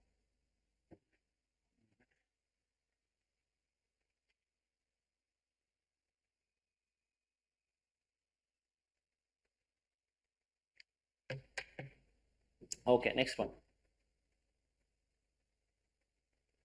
Which among the following factors may control the formation of soils? Parent material, soilன்றதே parent rockல இருந்து பொடியாகி உருவாகி வரதான் sure. Topography, அந்த இடத்துல என்ன டைப் ஆஃப் சாயில் இருக்கு, என்ன type of மண் இருக்கு, அங்க இருக்கிறது மவுண்டனா இல்ல அங்க இருக்கிறது வந்துட்டு ஒரு வேலியா, what type of topography, definitely it will effect climate. Yes. Biological activity we know, நம்ம வெதரிங் பார்க்கும்போது பயாலஜிக்கல் வெதரிங் பத்தி எல்லாம் பார்த்துருந்துருப்போம். Like plants, their roots and animals, இந்த மாதிரி ரோடன்ஸ், இந்த மாதிரி அனிமல்ஸ் வந்து சின்ன சின்னதாக ராக்ஸை உடச்சி வைக்கிறது, இதுவும் ராக்ஸை வந்துட்டு மாற்றும். Of course time. ஸோ டைம் அதிகமாக வந்து பார்த்தீங்கன்னா ராக்ஸ் இன்னும் கொஞ்சம் இரோட் ஆகி சின்ன சின்ன மண்ணாக மாறுறதோ இல்லை பெரிய பெரிய மணலாக இருக்கிறதோ, every thing is answer. So definitely answer is all. 1, 2, 3, 4 and 5. Okay. Next one, consider the following statements regarding southern oscillation. That is simply El Nino பத்தி கேக்குறாங்க. It is a reversal in pressure condition over the eastern Pacific and western Atlantic. Okay, so if we are thorough about El Nino, we know one thing, it is completely a Pacific ocean சம்பந்தப்பட்ட ஒரு phenomena. So answer 1 should be wrong. It creates an unusual wetter condition along the western coast of the South American continent. So நம்ம L Niño பற்றி ஞாபகம் வச்சுக்கும் போது கிளாஸில் ஒரு விஷயம் சொல்லியிருந்தோம். ஸோ எல் நீனோ உங்களுக்கு எல்லாமே மறந்து போயிட்டா கூட just one thing you remember, Pacific ocean ஞாபகம் வச்சுக்கோங்க. பசிபிக் ஓஷன் ஞாபகம் வச்சுக்கிறதுக்கு யூ ஹாவ்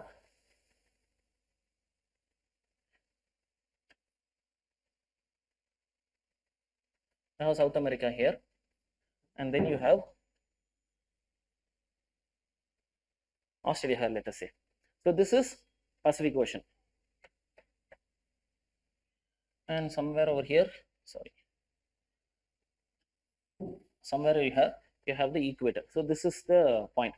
So நம்மளுக்கு என்ன தெரியும், நார்மல் டைம்ஸ்ல எங்க மழை பெய்யுதோ அங்க மழை பெய்யும். இது எல் நீனோ வந்துருச்சுன்னு சொன்னா மழை பெய்யற இடத்துல எல்லாம் மழை பெய்யாது, மழை பெய்யாத இடத்துல பூரா மழை பெய்யும். அதுக்கு ஒரே ஒரு விஷயத்த நம்ம க்ளூவா வச்சுக்க சொன்னோம். என்ன, அது இங்க இருக்கிற அட்டகாமா டெசர்ட், வேர்ல்ட்ஸ் ட்ரையஸ்ட் டெசர்ட்னு சொல்லக்கூடிய இங்க இருக்கிற அட்டகாமா டெசர்ட், சவுத் அமெரிக்காவோட வெஸ்ட்ல இருக்கிற Atacama desert. So Atacama desert என்னது, world's driest dessert.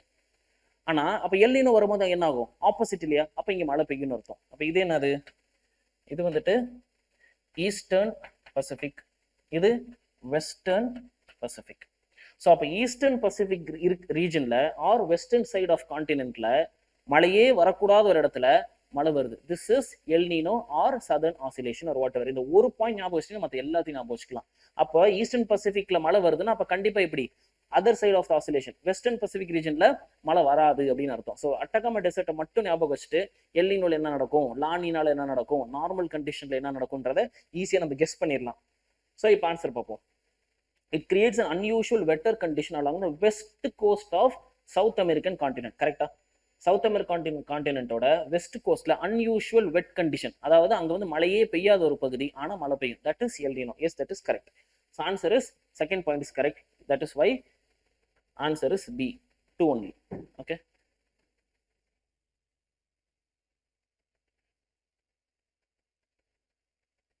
Next one.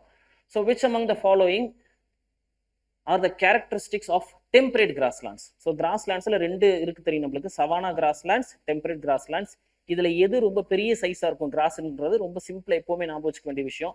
எங்க அதிக வெயில் அடிக்குதோ, எங்க அதிக மழை பெய்யுதோ அங்க எல்லா உயிரினங்களும் சைஸ் பெருசா இருக்கும்.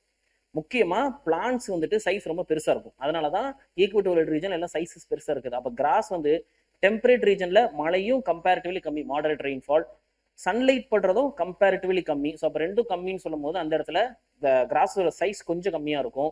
சவானா ரீஜன் அப்படின்னு சொல்ற டிராபிக்கல் கிராஸ்லேண்ட்ஸ், நல்ல வெயில் அடிக்கக்கூடிய கிராஸ்லேண்ட்ஸ் இன்னும் கொஞ்சம் சைஸ் பெருசா இருக்குது. ஜென்ரலா நம்ம தெரிஞ்சுக்க வேண்டிய ஒரு basic point.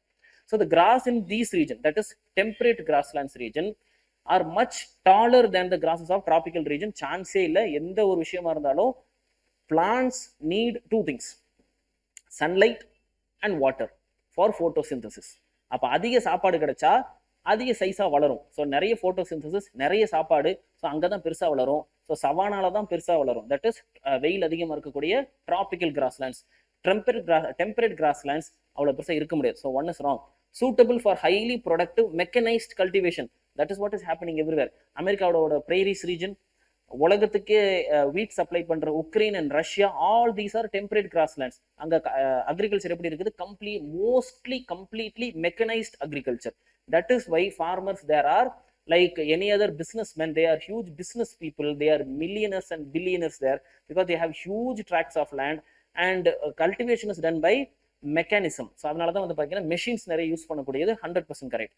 Largest producers of dairy and other animal products, yes, countries like Sweden, countries like Denmark, countries like Australia, countries like South American Argentina region, in Russia, இந்த மாதிரி எல்லா ரீஜன்ஸுமே they are known for dairy because இங்க வந்து பாத்தீங்கன்னு சொன்னா நிறைய புல் இருக்கு and அதுவும் அந்த புல் வந்துட்டு சின்ன புல்லாவும் சாஃப்டான புல்லாவும் இருக்குது, very good for grazing and that is why they are good for dairy productions.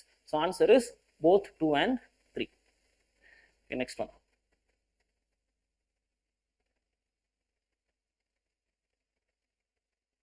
Consider the following regions: Golan Heights, West Bank and Gaza Strip.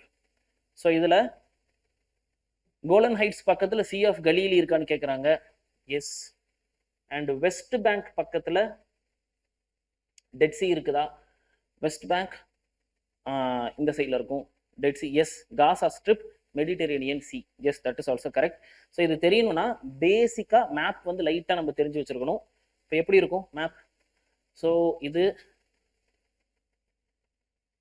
Africa, so இந்த இடம் ரெட் சி, இது சவுதி அரேபியா, இங்கேருந்து வந்துட்டா இப்படி India போயிடுவோம். So இங்கே ரெண்டு முக்கியமான கல்ஃப்ஸ், ஒன்று வந்து இந்த பக்கம் இருக்கிற ரெட் சி, இது வந்து இந்த பக்கம் பர்ஷியன் கல்ஃப், இது நம்மளுக்கு தெரியும். ஸோ இப்போ இந்த ரெட் சி இருக்கிற இந்த ரீஜனை உள்ளார இருக்கிறத சினாய் பெனின்சுலான்னு சொல்லிட்டு ஒரு சின்ன கேப் இருக்கும். இந்த சினாய் பெனின்சுலா ரீஜனில் தான் உள்ளார நம்மளுக்கு இஸ்ரேல் வந்து இங்கே மிக்ஸ் ஆகிருக்கும், இந்த இடத்துல இஸ்ரேல் இருக்கும். ஸோ அப்போ இஸ்ரேலை பெருசாக வரைஞ்சா இந்த மாதிரி சம்திங் லைக் தட் அப்படி வரையலாம். ஸோ அப்போ நம்மளுக்கு இங்கே என்ன தெரியும்? ஷுவராக நமக்கு தெரிஞ்ச ஒரு விஷயம், இங்கே மெடிட்டரேனியன் சி இருக்கு. அப்போ மெடிட்டரேனியன் சி இஸ்ரேல டச் பண்ணதானா 100% yes, it is touching, yeah. So that is one thing. So அப்போ வெஸ்ட் பேங்க்ன்றது எங்க இருக்கும்? இஸ்ரேலோட ஈஸ்ட் சைடு. ஏன் அதை வெஸ்ட் பேங்க்னு சொல்றாங்கன்னா ஜோர்டனோட வெஸ்டர்ன் சைடு. ஸோ பக்கத்தில் வந்து பார்த்தீங்கன்னா இந்த பக்கம் ஜோர்டன் கண்ட்ரி இருக்கும், ஜோர்டன் இருக்கும். ஸோ ஜோர்டனோட வெஸ்ட் சைடில் அது இருக்கிறதுனால இந்த இப்போ வெஸ்ட் பேங்க்னு சொல்றதே ஒன்ஸ் அப்பான் அ டைம் ஜோர்டனுக்கு சொந்தமாக இருந்துச்சு. அதுக்கப்புறம் வந்து பார்த்தீங்கன்னா இந்த 5 ஸ்டேட்ஸ் வார்னு சொல்லி வார் நடந்தபோது Israel one in that war. Almost all the 5 Arab countries around Israel, they attacked Israel together. But ironically, something happened. Israel defeated all the other countries and also they took some parts of Jordan. That is West Bank. அப்போ west bank எங்கே இருக்கும்? So லைட்டாக story தெரிஞ்சால் ஈஸியாக நீங்கள் போட்டுடலாம். So இந்த பக்கம் வெஸ்ட் பேங்க். அப்போ வெஸ்ட் பேங்குக்கு ஆப்போசிட் சைடில் இந்த பக்கம் இருக்கிறது காசா ஸ்ட்ரிப், இந்த பக்கம் சைடில் இருக்கிறது காசா ஸ்ட்ரிப். ஸோ மேலே டாப்ல இந்த இடத்துல இருக்கிற இடம் தான் பார்த்தீங்கன்னா கோலன் ஹைட்ஸ். இந்த கோலன் ஹைட்ஸ்க்காக தான் எப்போவுமே பல கண்ட்ரிஸ்குள்ளார ஃபைட் நடந்துட்டு இருக்கும். ஏன்னா எப்போவுமே இப்போ நம்ம இந்தியா சைனா ப்ராப்ளம்ல கூட பார்த்தீங்க, யாருக்கு வந்துட்டு அந்த ஒரு ஹையர் பொசிஷன், ஒரு மவுண்டன் அந்த மாதிரி வந்து டாப் பொசிஷன் கிடைக்குதோ அவங்க வந்து strategically they are more powerful in war. அதனால வந்து கோலன் ஹைட்ஸ் ஜோர்டனுக்கா, இல்லை இந்த பக்கம் பார்த்தீங்கன்னா சிரியா வந்துடும், சிரியாக்கா, இல்லை வந்துட்டு இஸ்ரேலுக்குன்னு சொல்லிட்டு எப்போவுமே ப்ராப்ளம்ஸ் அண்ட் வார்ஸ் வந்துட்டு நடந்துகிட்டே இருக்கும். அப்போ இதில் ஷுவரான ஆன்சர் என்ன நம்மளுக்கு? ஸோ யோசிக்காம நம்ம போடக்கூடியது காசா ஸ்ட்ரிப் பக்கத்துல மெடிட்டரேனியன் சி. ஏன் இதுல பாருங்க, இந்த இடத்துல கரெக்டா காசா ஸ்ட்ரிப், இதுதான் காசா ஸ்ட்ரிப். அப்போ கரெக்டா மெடிட்டரேனியன் சி டச் பண்றது ஷுவர். ஸோ அது போக மிச்சம் தெரிய வேண்டியது வெஸ்ட் பேங்க்ல டெட் சி இருக்கான்னு கேட்டா பாருங்க, இந்த ரீஜன்ல தான், இங்க தான் பக்கத்துல டெட் சி இருக்கும். இங்க கோலன் ஹைட்ஸ் பக்கத்துல அஃப்கோர்ஸ் கெலிலி. ஸோ அப்போ ஆன்சர் இஸ் ஆல். ஸோ இஸ்ரேலோட பொசிஷனை லைட்டாக தெரிஞ்சு வச்சுக்கோங்க, எப்படி வேணாலும் கொஸ்டின் வரல, ஏன்னா always it's current affair. So here அப்படி இங்கே வேணால் லைட்டாக மேப்பில் பாருங்க sir. Here you can C Jordan பக்கத்தில் இருக்கிற வெஸ்ட் பேங்க், அந்த இடத்துல இருக்கிறது டெட் சி. அடுத்தது கோலன் ஹைட்ஸ், கோலன் ஹைட்ஸ் பாருங்க, டாப்ல இந்த இடத்துல இருக்கும் மவுண்டன்ஸ், அந்த இடத்துல இருக்கிறது கலீலி. காசா ஸ்ட்ரிப் இந்த எண்டு, இங்கிருந்து Mediterranean C. Okay. Next one, in which range is the Cyclone glacier located? Already Cyclone பத்தி examining question கேட்டிருக்காங்க. This complete thing is really important. இது அதனுடைய ஆர்டர் எல்லாமே நம்மளுக்கு தெரிஞ்சிருந்திருக்கணும். ஸோ எப்படி இருக்குன்னா, ஸோ இதுதான் India, this crown region of India எடுத்துக்கிட்டோம்னா மவுண்டன்ஸ் எப்படி இருக்கும்? இந்த இடத்துல இங்கே டாப்ல இருக்கிறது வீணும் காரக்கோரம். காரக்கோரம் இமீடியட்டா ஒட்டி இந்த இடத்துல இருக்கிறது தான் Siachen. Okay, so here you have Karakoram. காரக்கோரம்க்கு அடுத்தது யூ வில் ஹேவ் லதக். லதக்குடைய எக்ஸ்டென்ஷன் என்னது? இது லதக். லதக்குடைய எக்ஸ்டென்ஷன் கைலாஷ். இது அப்படியே எக்ஸ்டெண்ட் ஆகி இங்கே வரைக்கும் அப்படி போகும் கைலாஷ். ஸோ இங்கே எக்ஸ்டெண்ட் ஆகி போகும்போது தான் இந்த இடத்துல கைலாஷ்ல மானசரோவர் லேக், ரக்ஸ்தல் லேக் இருக்கும். இங்கிருந்து நம்மளுக்கு தெரியும் இந்த பக்கம் இண்டஸ் கிளம்பி போகும், இந்த பக்கம் பிரம்மபுத்திராலாம் போகும், இதெல்லாம் நம்மளுக்கு தெரியும். So Ladakh, extension of Ladakh is Karakoram. Then after Ladakh you will have the other next one, Zaskar. Then after Zaskar you will have Pir Panjal. Okay, Pir Panjal. So அப்ப இதுல ரிலேட்டிவா சில பொசிஷன்ஸ் பார்த்து வச்சுக்கலாம். So Zaskar and then you have Pir Panjal. இது ஜஸ்கருக்கும் beer பஞ்சலுக்கும் நடுவில் இருக்கிறது தான் ஃபேமஸான Kashmir valley. This most of us will no.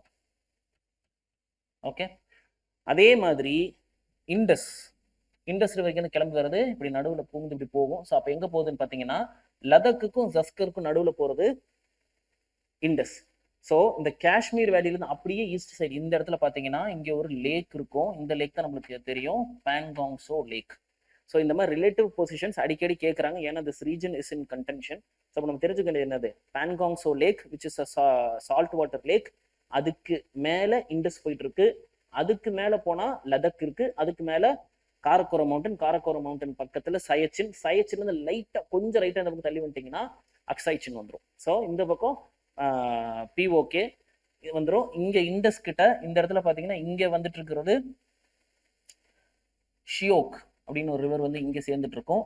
இங்கே பிஓகே ரீஜன்ல இருந்து கில்கிட் அப்படின்ற ஒரு ரிவர் வரும். So this is Gilgit river, this is Shyok river. Both are right bank tributaries of Indus. இந்த மாதிரி like try to know these specific information. These information are important. So answer is Karakoram range. Okay, next one.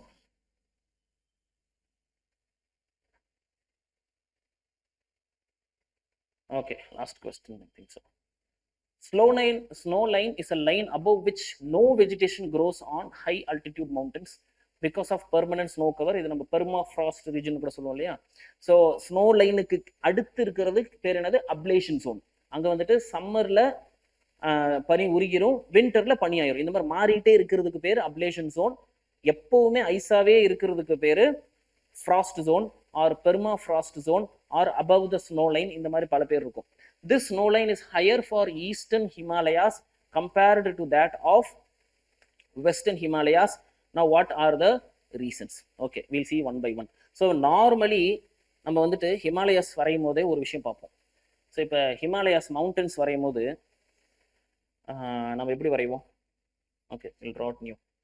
So 3 லேயர்ஸ்ன்னு சொல்லி வரைவோம். Himalayas there are 3 லேயர்ஸ்ன்னு சொல்லி நம்ம வரைவோம். எப்படி? First வந்துட்டு இந்த ஹிமாத்ரி அப்படின்னு சொல்லி வரைவோம். ஆனால் போக போக ஹைட் அப்படி ஏற்றிட்டே போவோம். அதே மாதிரி இங்கே வந்துட்டு அடுத்த Himachal R central Himalayas right side போக போக நெருங்கிட்டு இருக்கும். So here you can see some gap, here you don't see any gap. இந்த கேப் நம்ம என்னன்னு சொல்லுவோம், duns அப்படின்னு கூட சொல்லுவோம் இல்லையா. So next you will have Sivaliks. Again similarly as you go nearer it will slowly disappear and it will go closer.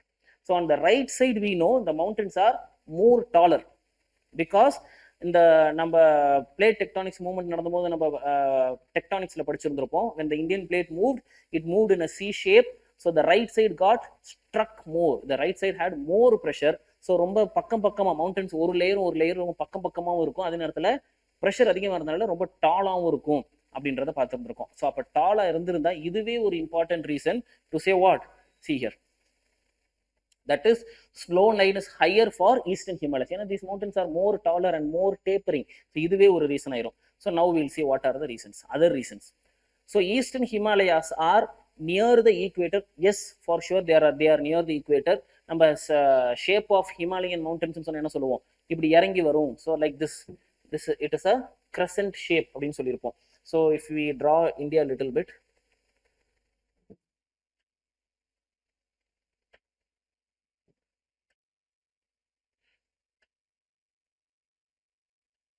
so how what is the shape of Himalayas? It's something like this. See, it's coming down. So next one. So அப்போ shape வந்து crescent shape இப்படி கீழே இறங்கிட்டு வரும். So the eastern Himalayas are more towards the equator. So அப்போ வந்து பார்த்தீங்கன்னா இந்த ஐஸ் உருகிறதுக்கான சான்சஸும் அதிகம். அப்போ ஸ்னோ லைன் இன்னும் கொஞ்சம் மேலே ஏறி போயிடும். ஸோ அது ஒரு reason. Yes, no doubt. Next one, Western Himalayas are more continental in their location, thus have lesser maritime influence. 100% yes, because here near the Himalayas immediate பார்த்தீங்கன்னா Bay of Bengal அந்த மாதிரி வந்துடும். ஆனால் இங்கே completely much towards the land. ஏன்னா இங்கேருந்து மறுபடியும் பாகிஸ்தான் ஆரம்பிச்சு இப்படி போயிடும். இங்கேருந்தே பாகிஸ்தான் ஆரம்பிச்சிடும். அப்படியே ஆப்கானிஸ்தான் அப்படியே ஃபுல்லாக லேண்ட், அப்படியே ரஷ்யா அப்படி லேண்டாக போயிடும். ஸோ கான்டினென்டாலிட்டி எஃபெக்ட் அங்கே அதிகம். ஆனால் இங்கே வந்துட்டு ஓஷன் பக்கத்தில் இருக்கிறனால சீ பிரீஸ், லேண்ட் பிரீஸ் இந்த மாதிரி மாடரேட்டிங் எஃபெக்ட் இருக்கும். அதனாலையும் ஸ்னோ லைன் வந்துட்டு சம்டைம்ஸ் ஈஸியாக கொஞ்சம் மேலே தள்ளிடும். Why? During winter times the western side of Himalayas will be much more colder due to continentality effect. ஆனால் ஈஸ்டர்ன் சைட் ஆஃப் ஹிமாலயாஸ் கொஞ்சம் இந்த சீ பிரீஸ், லேண்ட் பிரீஸ்லாம் இருக்கிறனால கொஞ்சம் வந்துட்டு பார்த்தீங்கன்னா ஈஸியாக ரொம்ப வந்துட்டு ஃப்ரீசிங்காக இருக்காது. அப்போ அந்த அப்லேஷன் ஜோன் அதிகமாகவும் மேலே உள்ள ஸ்னோ லைன் இன்னும் கொஞ்சம் மேலேயும் போகும். Next one, south west monsoon winds have a moderating effect on the western Himalayas. No chance. ஏன்னா சவுத் வெஸ்ட் மான்சூன் வந்துட்டு இந்த இடத்தோடு முடிஞ்சிடும். அவ்வளோ தூரத்துக்கு ரீச் கூட ஆகாது. அதிக எஃபெக்ட் சவுத் வெஸ்ட் மான்சூன் எங்கே இருக்குன்னு பார்த்தீங்கன்னா ஈஸ்டர்ன் ஹிமாலயாஸில் தான். நம்ம இந்த பக்கம் அரேபியன் சி பிரான்ச் கூட தெரியும்ல, அரேபியன் சி பிரான்ச் இப்படி போயிட்டு இந்த பக்கம் மியான்மரில் டச் பண்ணி இங்கே வந்துட்டு ஹிமாலயாஸில் டச் பண்ணுறதுனால தான் மெகாலயாவில் சிறப்புஞ்சின்ற ஒரு பிளேஸ் வேர்ல்ட்ஸ் வெட்டஸ்ட் பிளேஸாகவே மாறுது. ஸோ அப்போ ஈஸ்டர்ன் ஹிமாலயாஸ்க்கும் மான்சூனுக்கும் நிறைய ரிலேஷன் இருக்கே ஒழிய வெஸ்டர்ன் ஹிமாலயாஸ்க்கு மான்சூனுக்கும் relations very very little, almost zero. So that is third option cannot be right. Okay, so what is snow line now?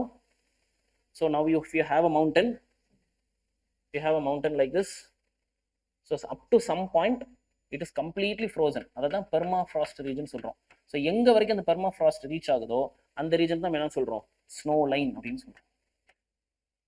So இப்போ ஈஸ்டர்ன் சைட் மோர் டுவர்ட்ஸ் ஈக்குவேட்டர்னால என்ன ஆகும், ஈஸியாக கொஞ்சம் பனி உருகும்.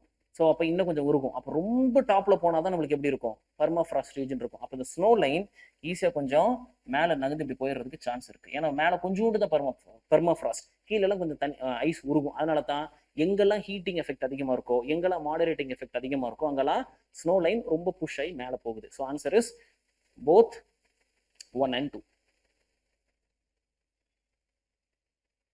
Okay, one more. Last question. Consider the following statements regarding vertical farming. It is possible for growing plants even without the involvement of soil. Yes, we know. 3 years முன்னாடியே யூபிஎஸ்சியில் அந்த question கேட்டாங்க. Hydroponics, we know that. வெறும் தண்ணியிலே வச்சுட்டு பிளான்ஸை வளர்க்க முடியும். It is possible for growing plants even without using the liquid as a medium. Yes, லிக்விடே medium, தண்ணியும் வைக்காம வளர்க்க முடியும். So first one of course we know, soil இல்லாமல் ஹைட்ரோபோனிக்ஸ்னு சொல்லி வெர்டிக்கல் ஃபார்மிங்ல வளர்ப்பாங்க. செகண்ட் ஒன், லிக்விடே இல்லாமல் வளர்க்க முடியுமா, எஸ், ஏரோபோனிக்ஸ் அப்படின்னு சொல்லிட்டு ஒரு மெத்தட் இருக்குது. இதில் என்ன பண்ணிடுவாங்கன்னா பிளான்ஸ் வந்து வெறும் ஏர்ல தான் இருக்கும், எதுவுமே இருக்காது. பிளான்ஸ் ஜஸ்ட் அப்படி ஏர்ல இருக்கும். ஸோ பிளான்ஸ் ஜஸ்ட் அப்படியே சும்மா ஏர்ல அப்படி இருக்கும். அப்படியே கீழே வந்துட்டு அப்படியே ரூட்ஸ் எல்லாம் எப்படி இருக்கும். ஸோ இங்கே என்ன பண்ணியிருப்பாங்கன்னா இங்கே மாதிரி சின்ன சின்ன பைப்ஸ் மாதிரி செட் பண்ணி லைட்டாக அப்படி ஸ்ப்ரிங்க் லைட் இருக்கும்.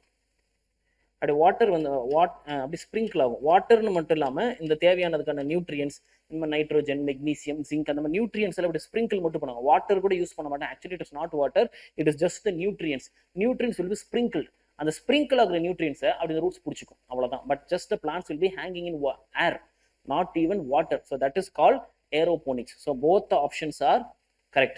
So now we have both this hydroponics and aeroponics in vertical farming. Most widely used is hydroponics. ஏன்னா சாயில் அதிகமாக யூஸ் ஆகலை. ஏன்னா சாயில் வந்துட்டு ஏன் ரூட்டுக்கு தேவைன்னா ஒரே காரணம், சாயில்லேருந்து நியூட்ரியன்ஸை அப்சர்வ் பண்ணிக்கிறது தான். But if we can give all the nutrients in water itself, வாட்டரில் பிளான்ட் வச்சுட்டு அந்த வாட்டர் நம்ம எல்லா நியூட்ரியன்ஸும் ஆர்டிஃபிஷியலாக கொடுக்க முடியும்னு சொன்னால் can work very well all over the world. This is becoming very famous nowadays. So both 1 and 2 is the answer. Okay, so at last, so full geography questions பார்த்துட்டோம். ஒரு எக்கனாமிக் ஜியோகிராஃபி ஆர் ஒரு bonus question, சும்மா ஒரு bonus question. So இப்போ loans வந்துட்டு loan waiver அப்படின்னு சொல்லி எல்லாம் வார்த்தையும் கேள்விப்பட்டிருப்போம். யாராவது லோன் வாங்கிட்டு திரும்பி கட்டலைன்னா சம்டைம்ஸ் அந்த லோனை வெய்வர் பண்ணுவாங்க அப்படின்னு சொல்லிட்டு. So there are 2 terms for this. One is write off. அடிக்கடி நியூஸ்லாம் கேள்விப்பட்டு இருப்பீங்க, லோன்ஸ் வந்து ரைட் ஆஃப் பண்ணிட்டாங்க அப்படின்னு சொல்லிட்டு. One is write off. Second word is waiver. So we know this. அப்போ யாராவது லோன் வாங்கிட்டு கட்டலைன்னு சொல்லும் போது அந்த கட்டாத லோன் எதுக்குள்ள வந்துரும்னா நான் பெர்ஃபார்மிங் அசெட்ல வந்துடும்.